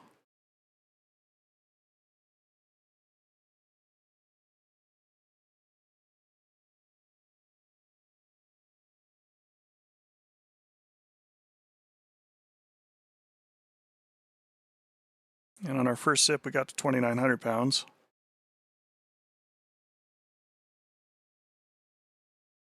Set a little bit, reconnect. 3,900 pounds. Right about 4,000 pounds or so, I was almost content. We did connect them again, but I forgot to reset the fuel door, which is why the back pressure on it told him that transfer was complete, despite only having 4,000 pounds of gas. But we're close enough to the base at this point. We're within our safety margins for gas. So we go home. Come in, we line up. We're following the needles as best we can.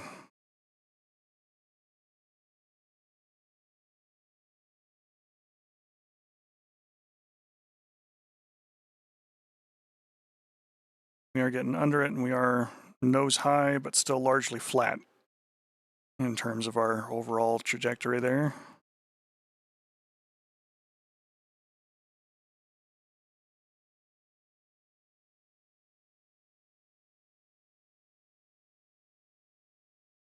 We do touch down at just under 600 feet per minute, which is comfy. Nice and slow. And we pulled in, we stopped, and now we're here. All right, so let's go ahead and finish editing this map. We'll get that on the server. And if folks want to come up and fly, and get you into Discord, we'll move you up to the on-air room there. And get that map ready to go. Go ahead and reset things here so we're looking at the game capture and not TAC view.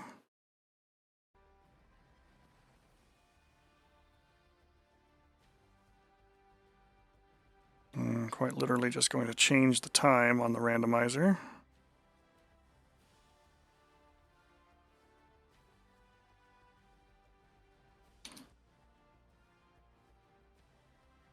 Give it a save as a night version.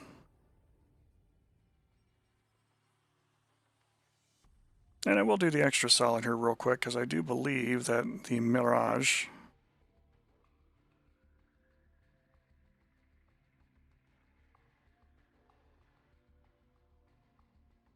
had an option for a... I guess it does not here. I think it's the 2K that I was thinking of that has an option for the night vision goggles as a... You can build your own waypoints. If you can't build your own damn waypoints using the onboard system, I can't help you. In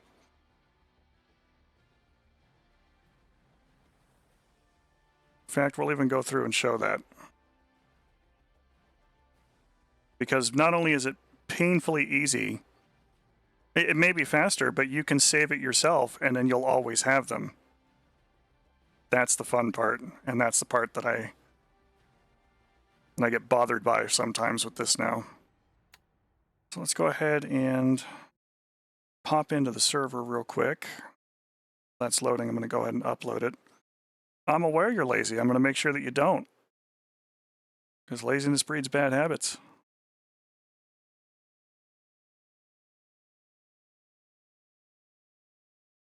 You end up flying on autopilot for the rest of your life.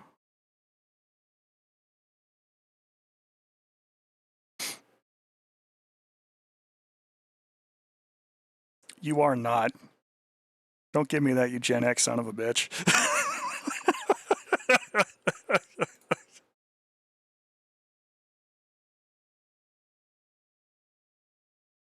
Friendship. Okay, so let's get in here and get this mission loaded on the server.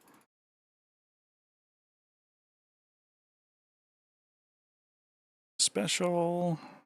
Optimizer nighttime. Copy and pasta. I'm aware that none of you can see what I'm doing there with that right now. That's by design. Just trust that I'm putting this on the server.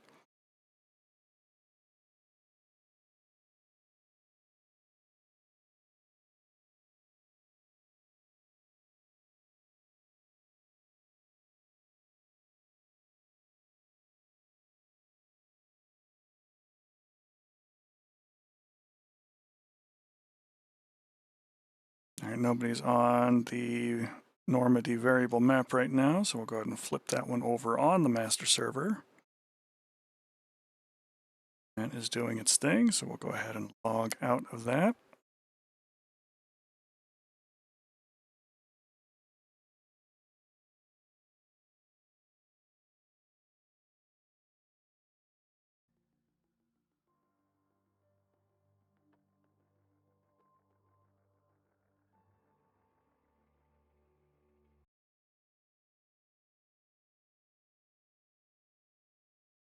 And I'm going to do a tutorial here too on how to build your own waypoints wherever you go in multiplayer in DCS.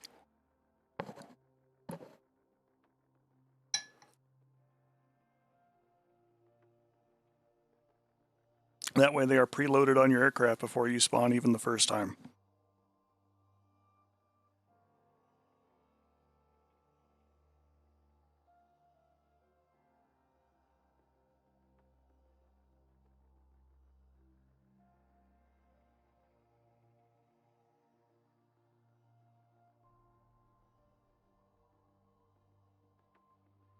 Just thinking very diligently about loading the mission.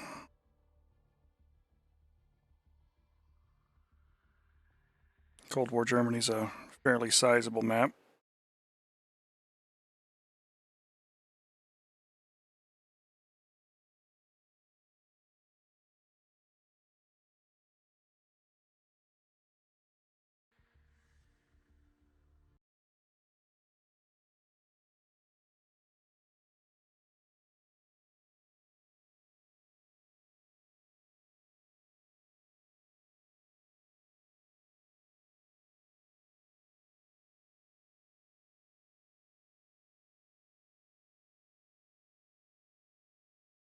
Mission load is done.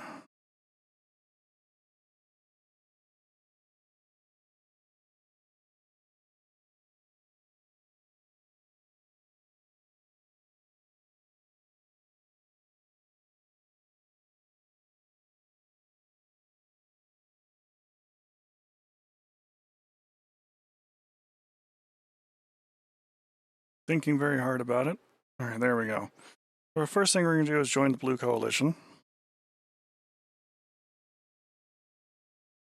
going to select my aircraft.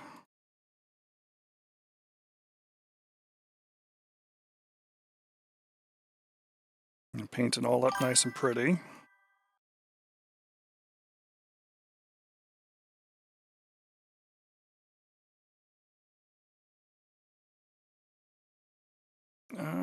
Let's see, what is up at the moment? That's a good question.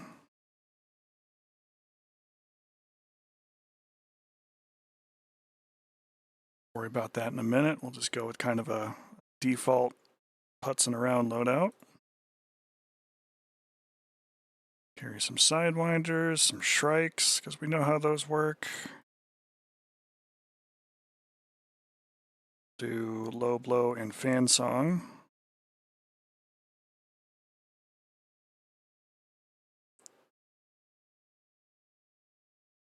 Yeah, we'll carry the fuel tank, center line.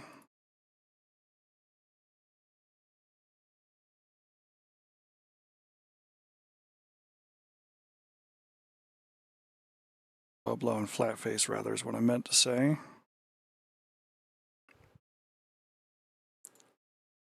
Yeah, round it out with some Mark 83s on the other side. All right, cool. All right, waypoints and how they work. Up here in the very top left, you have a show route tool.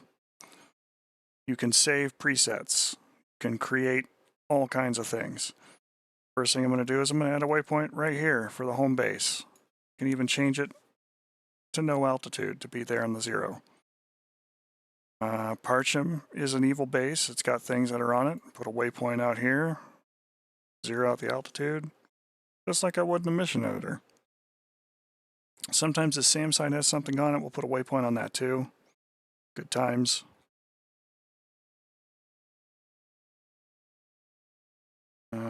Woodstock, another one. Waypoint out this direction.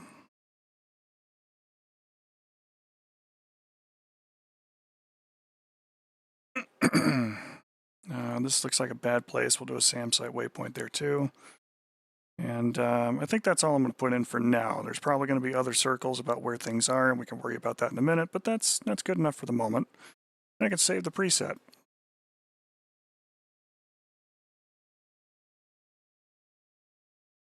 Cold War Germany randomizer F-4 waypoints. Bippity bop. It is now here. It is saved. It will be here until such time that that data is removed from the computer. Check this little box, use route on next spawn. I haven't spawned yet, so now this is my next spawn into the aircraft.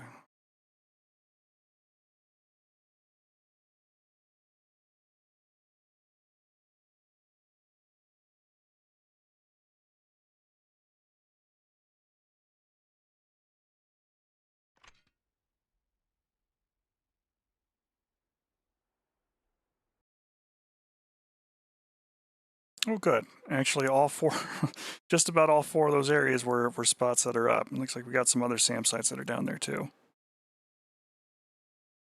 But if I come out here and click on myself, I can see my waypoints are loaded. And there's waypoint 2, waypoint 3, waypoint 4, waypoint 5,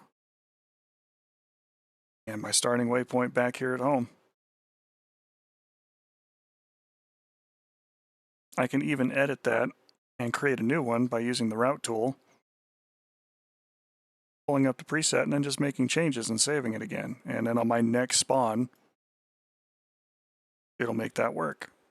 Example, and come in here and edit waypoint number 2 and go, you know what, that's great. I'm glad Pilum is there. But it looks like we got more stuff going on. So I want to put waypoint 2 over here.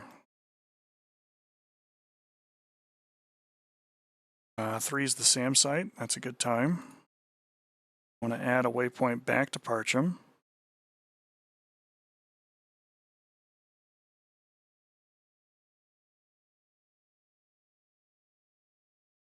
Woodstock, the other SAM system, that looks good. Those are all fine. Got 2 other objective areas down there. Let's add some waypoints for them.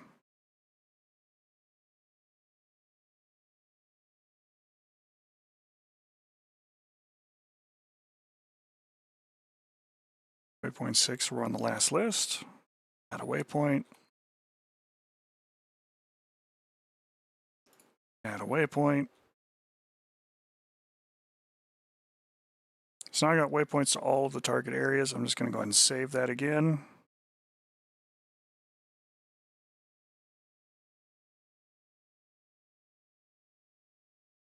Name it exactly the same thing. Use it on the next spawn. So for my first spawn, it's only going to have the 3 waypoints that we put in there. That's fine. I could reslot right now.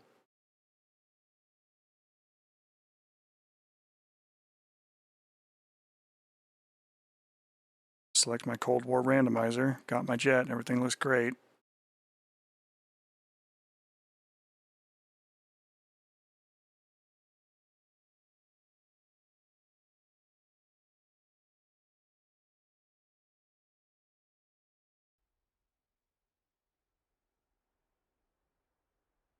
Back in the jet, we're on the ground, and if I click on my jet, there's my route. It's all set up. And because it's saved, anytime I load into this mission, I can use this waypoint setup at the push of a button. Completely independent of whether or not the mission editor has put things on the ground for me. Now that said, when I do get more zones built up here, because this randomizer is still kind of small and it's very work in progress, I'll add waypoints in for everything else, so I've only got to do that once, but you can, for now, build them yourself. Very quick, very simple. It will automatically load them into the jet. It will put them onto your DTCs if you're using them. All of that stuff will be in there for you so that you don't have to actually encode it yourself in the jet, which is a skill that you should learn how to do too if you don't already know it, which you do. I'm not singling iHorde out there specifically on that one, but it is another way of getting that done quicker and simpler for pilots who are perhaps either learning a new airframe or unfamiliar with the setup.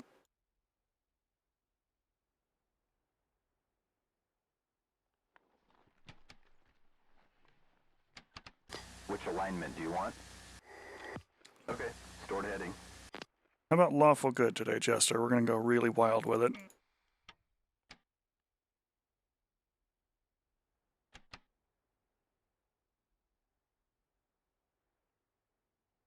Roger. Oh, yeah, no, I'm just Andy. Cartridges are loaded.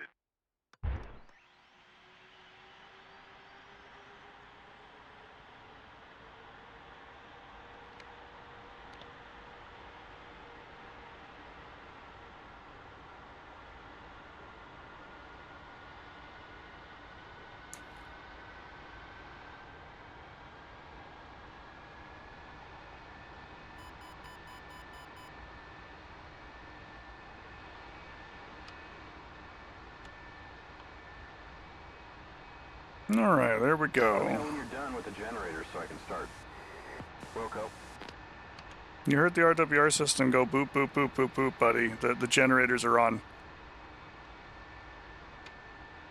We are in good shape.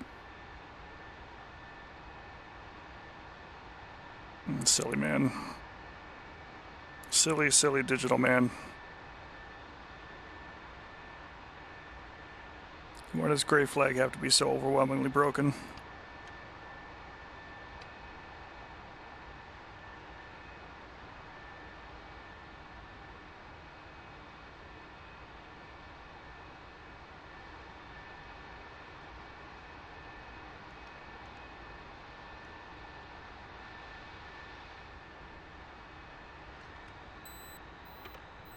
Alright, wheel chocks, remove.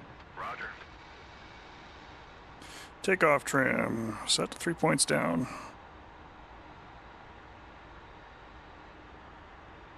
Yes, sir. Chalk's out. Canopy down and locked. Lights out and stripes aligned. Good flight. And disconnect.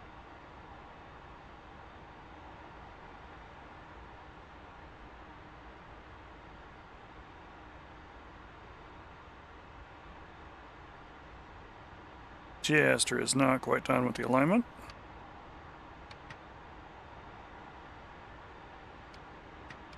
He's as confused as iHorde about being lawful good today and being completely hog wild about it.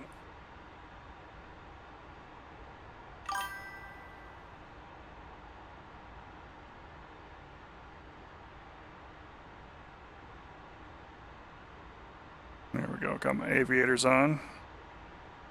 And we'll bring up iHorde. Hello there. Hello, my friend. You've gotten on the greenie board. I'm on a greenie board. These are listed, I think, as illumination rockets. We're going to find out. I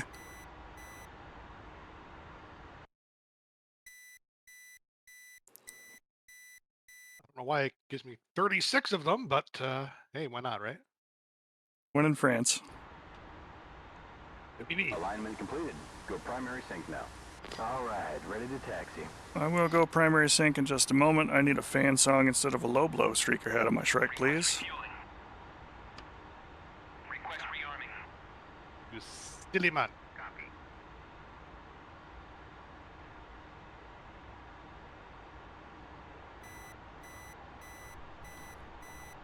Because we're going to have to go punk that SA2 first, I believe.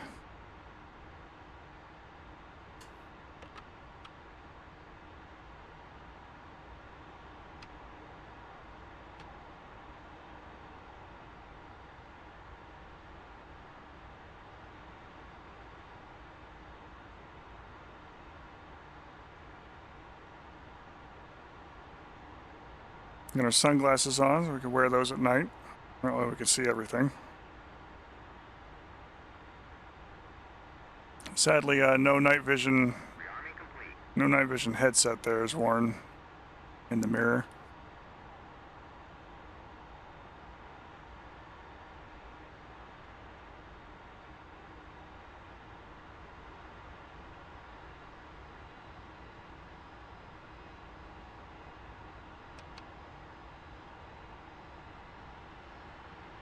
Slats out.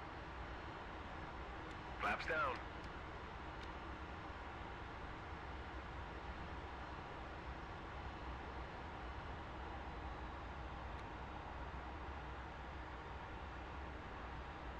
I'm happy with how this randomizer's turned out. It's nice that it offers a little bit of variety in mission types. I just need to add more things out there. Display gonna be treetop. Roger that. On first. Archin.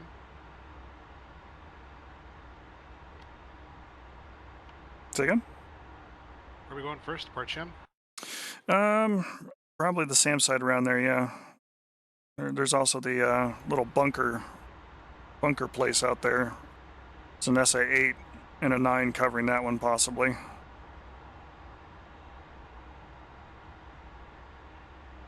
Group.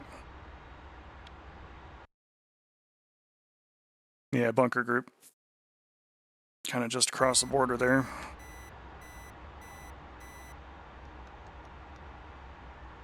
And the AWACS is 251, I believe.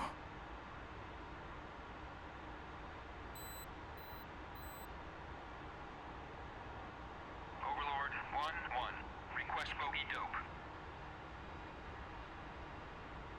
Overlord 1-1. Yeah, 251.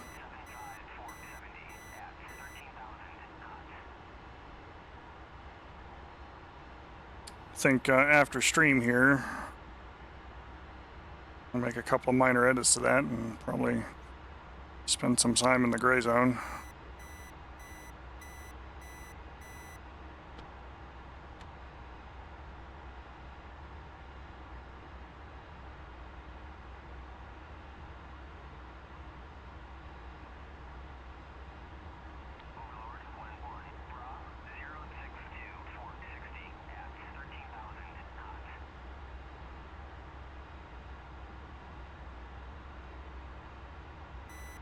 Roger. Steering set for diversion. Overlord 1-1. Bra 079-480 at 13,000 hold. Overlord 1-1. Bra 087-4100 at 13,000 knots. I am a stuffed baguette, as it were, so I'm going to go ahead and run down to the end of the runway rather than try and midfield it.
All right.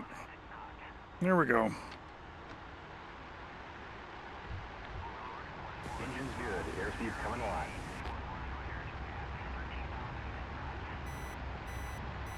80 knots. There's 100.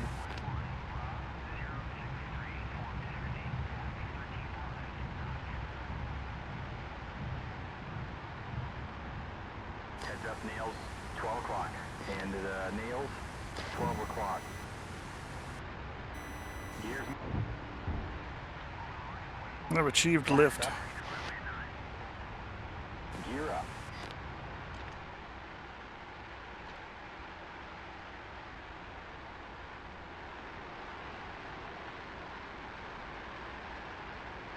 Still left-hand orbit here over the base.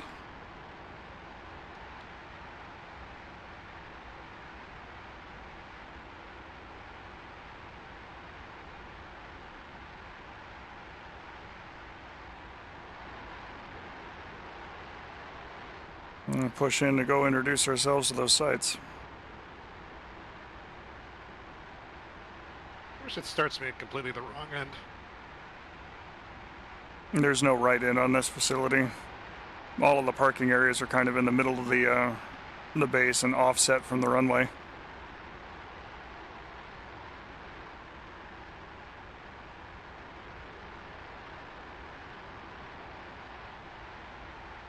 I am definitely closer to one end than the other.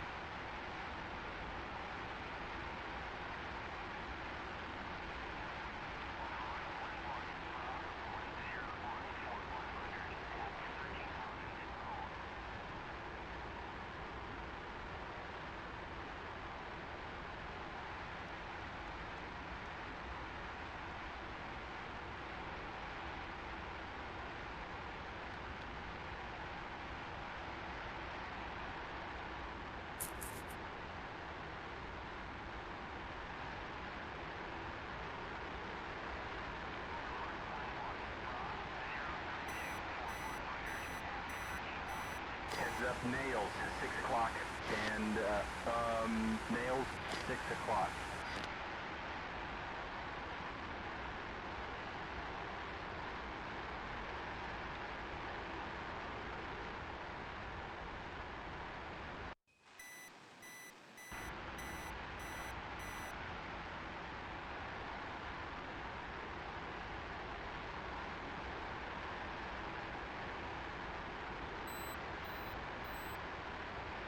I mean, you could have turned onto it there. Well, no, I guess the Mirage needs a little bit of room too. It's kind of flat for takeoff. I need all of it. I'm fat.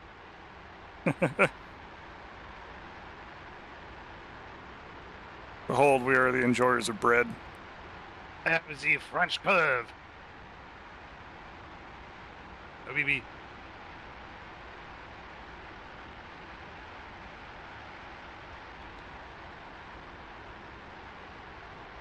Those soccer fields down there? Yeah, there they are. Of course they do. Can you imagine an American air base in the States without a baseball field? Or a football stadium. Ooh, might I say 5?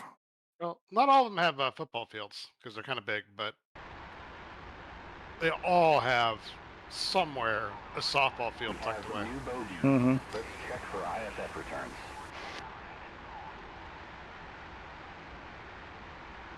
We have, I hope, yeah, that's a friendly 2-ship. Sometimes they give them That's nicknames, 5, you know, like miles. Thunderdome. Angels 14.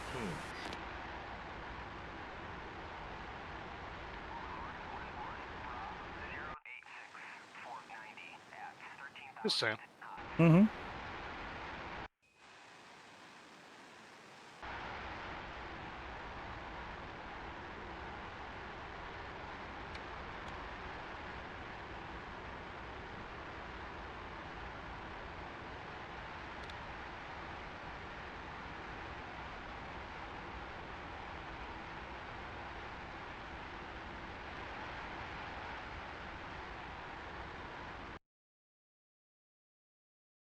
Yeah, we got one of the rare spawns up this time. Okay, that's a new bogey.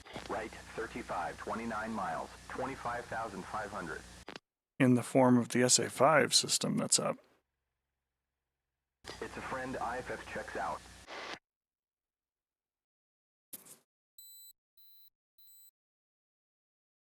All the way out, somewhat north of Berlin.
Just remember, anything more than 6 Gs, those center lines are going to snap like a twig.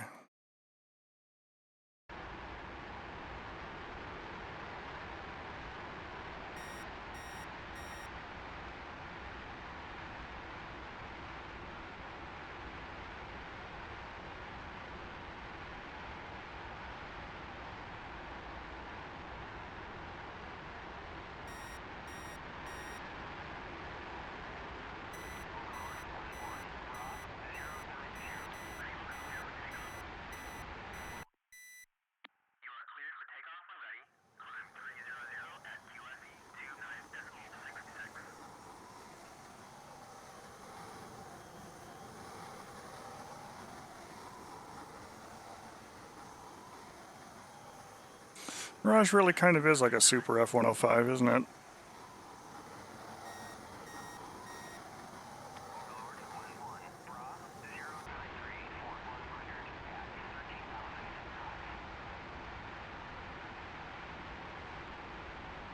It kind of pokes it into the air.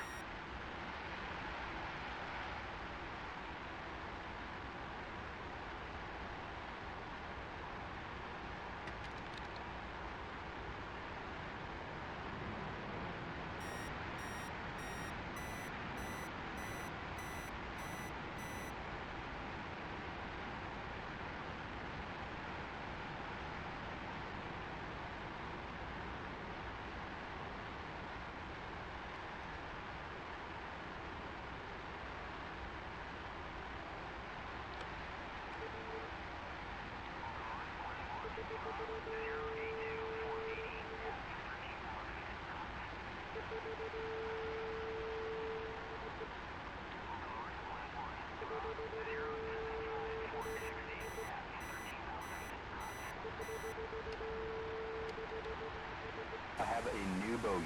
Right, 20, 45 miles.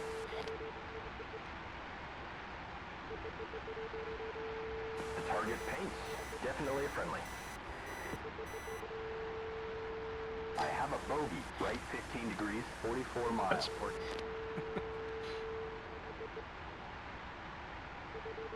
He paints. It's a friendly.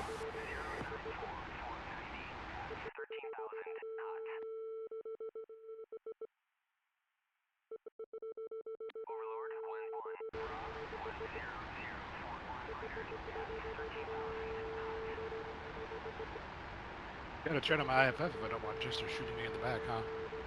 It's important.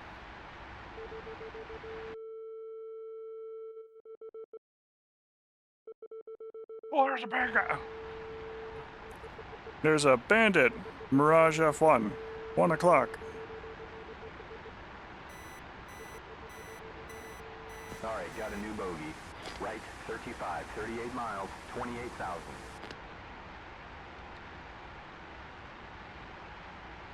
IFF is good. That's a friend.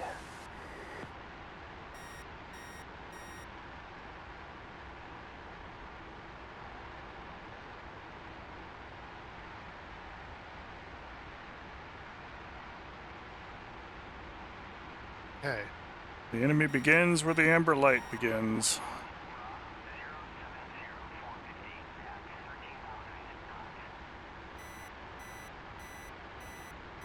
All right. This will be fun. It was great.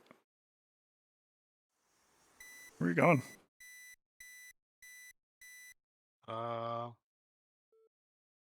Where my thing tells me I should be going.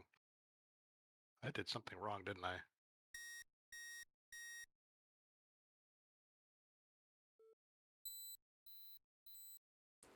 Map markers are there to the northeast. What did I do wrong? I got a number wrong somewhere.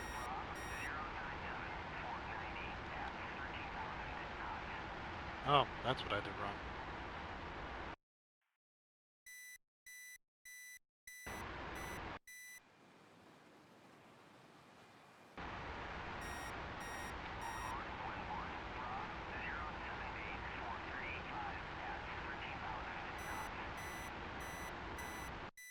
So 78 for 35.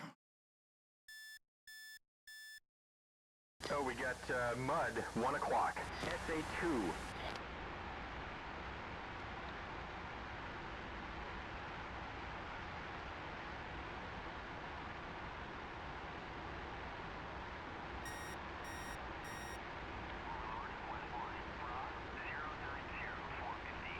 Let's see if we can't coax them a little closer to us than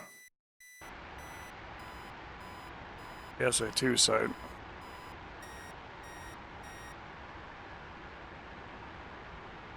I have a new bogey. Right 30 degrees, 36 miles, 3,000. All right, those are some nails. 2 o'clock. Hope speed up work a number. Surprise! Target's a bandit.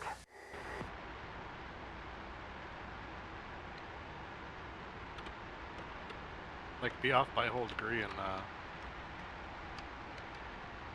latitude.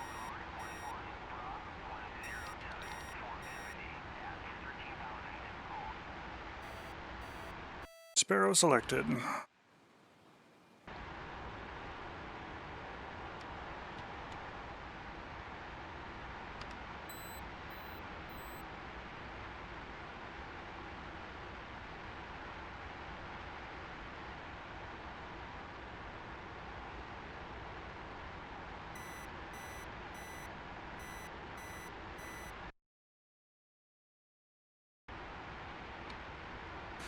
All right, Overlord, tell me where they are. Request bogey dope.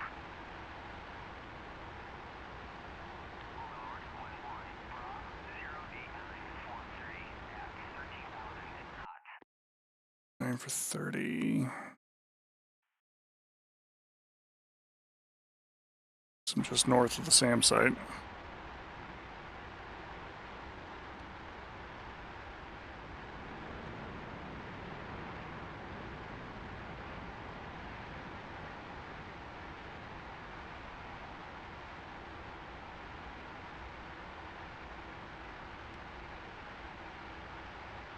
I see a contact. Right 5, 22 miles, 13,500. No friend here. No friend return. Bogey is hostile. Here we go.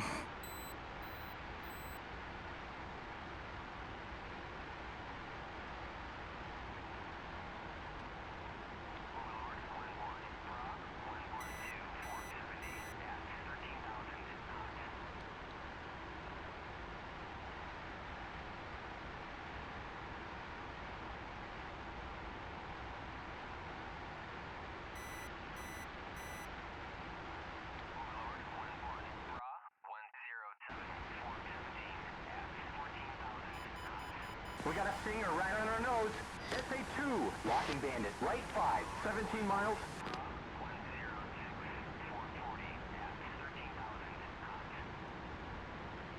Damn it. Contact dropped. Back to standard scan. Defending SA2.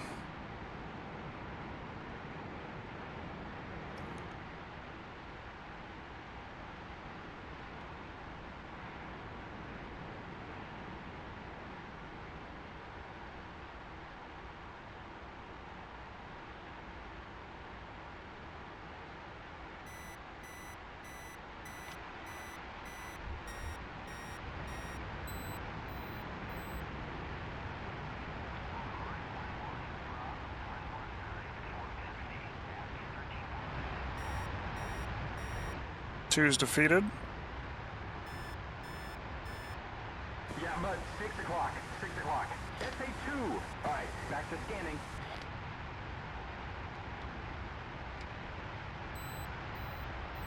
Overlord 1-1. Request bogey dope.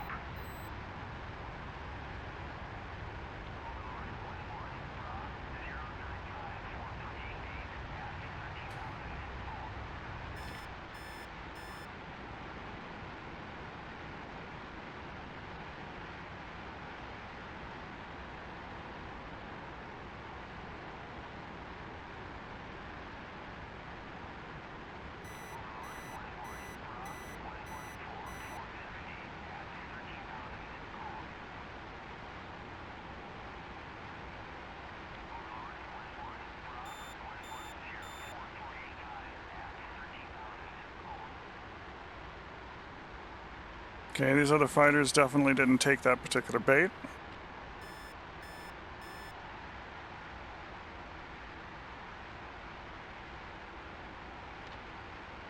Smart of them, but I really wish they would have.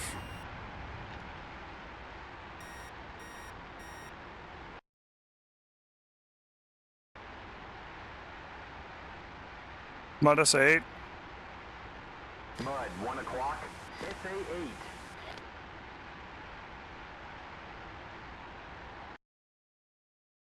New bogeys identified. Locking bandit right 5, 15 miles. Got him locked. 1001, 1002, 1003, 1004. Shoot.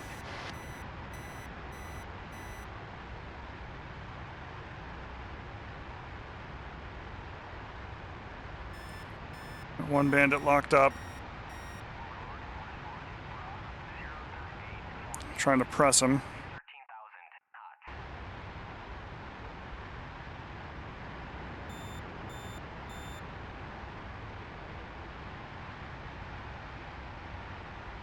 Might be maneuvering for you. Oh, nice. Good hit.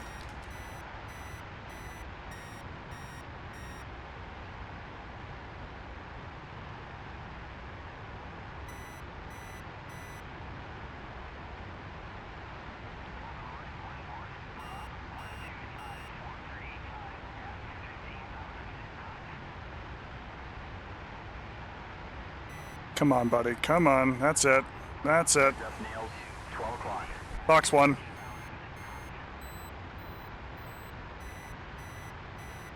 Good track on the Sparrow.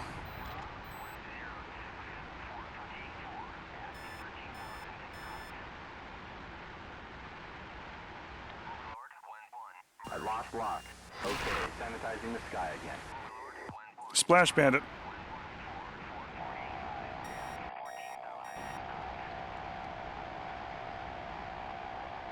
Negative IFF. That target is Morgan Freeman. We really should kill him. You got it.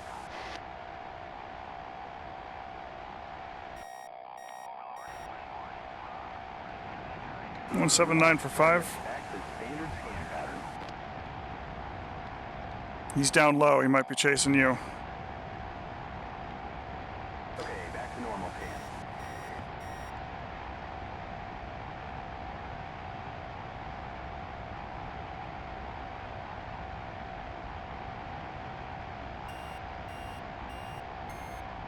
Heads up nails.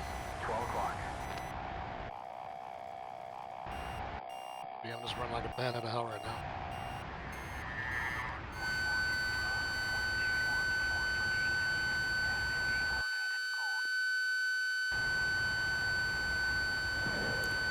Box two. Splash Bandit.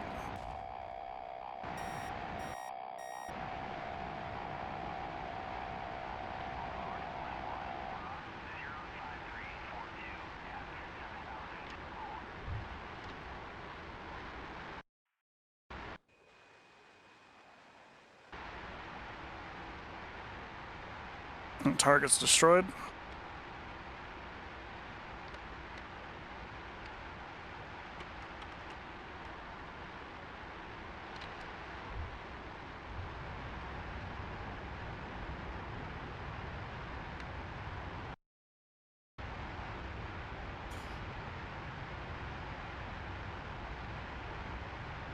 Yes, sir. Steering set for diversion.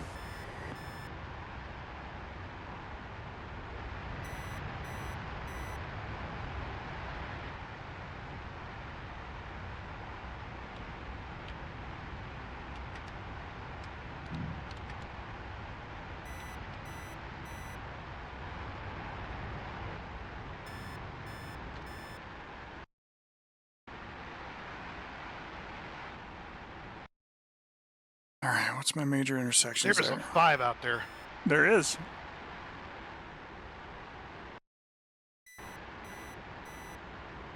Oh, I got nails on our nose. 12 o'clock.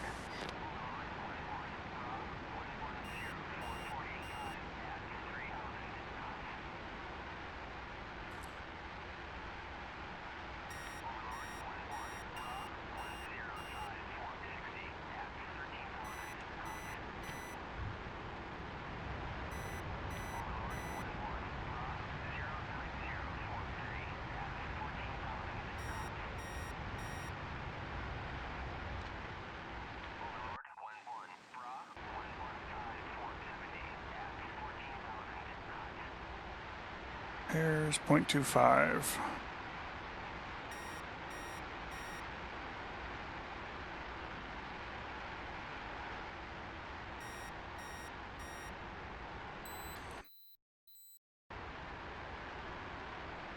Gotta be near this big town.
I'm captured.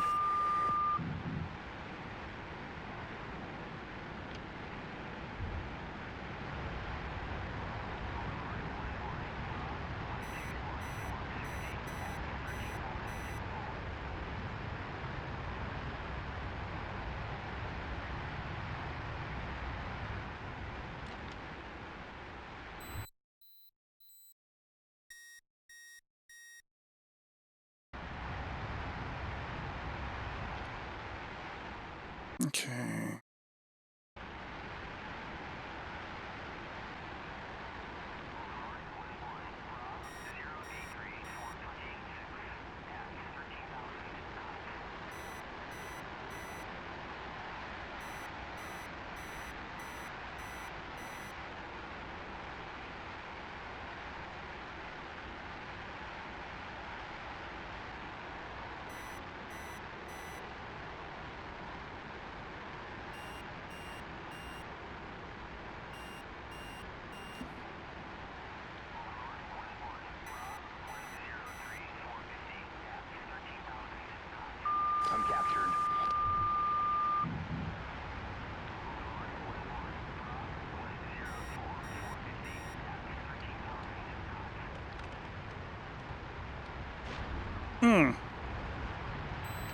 Yep, I'm hit.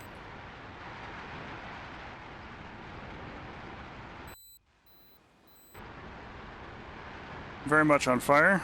It's probably time to leave.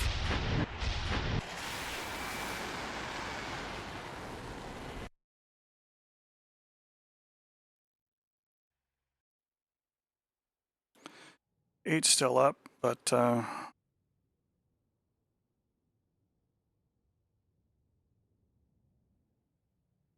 did engage some things that were around it.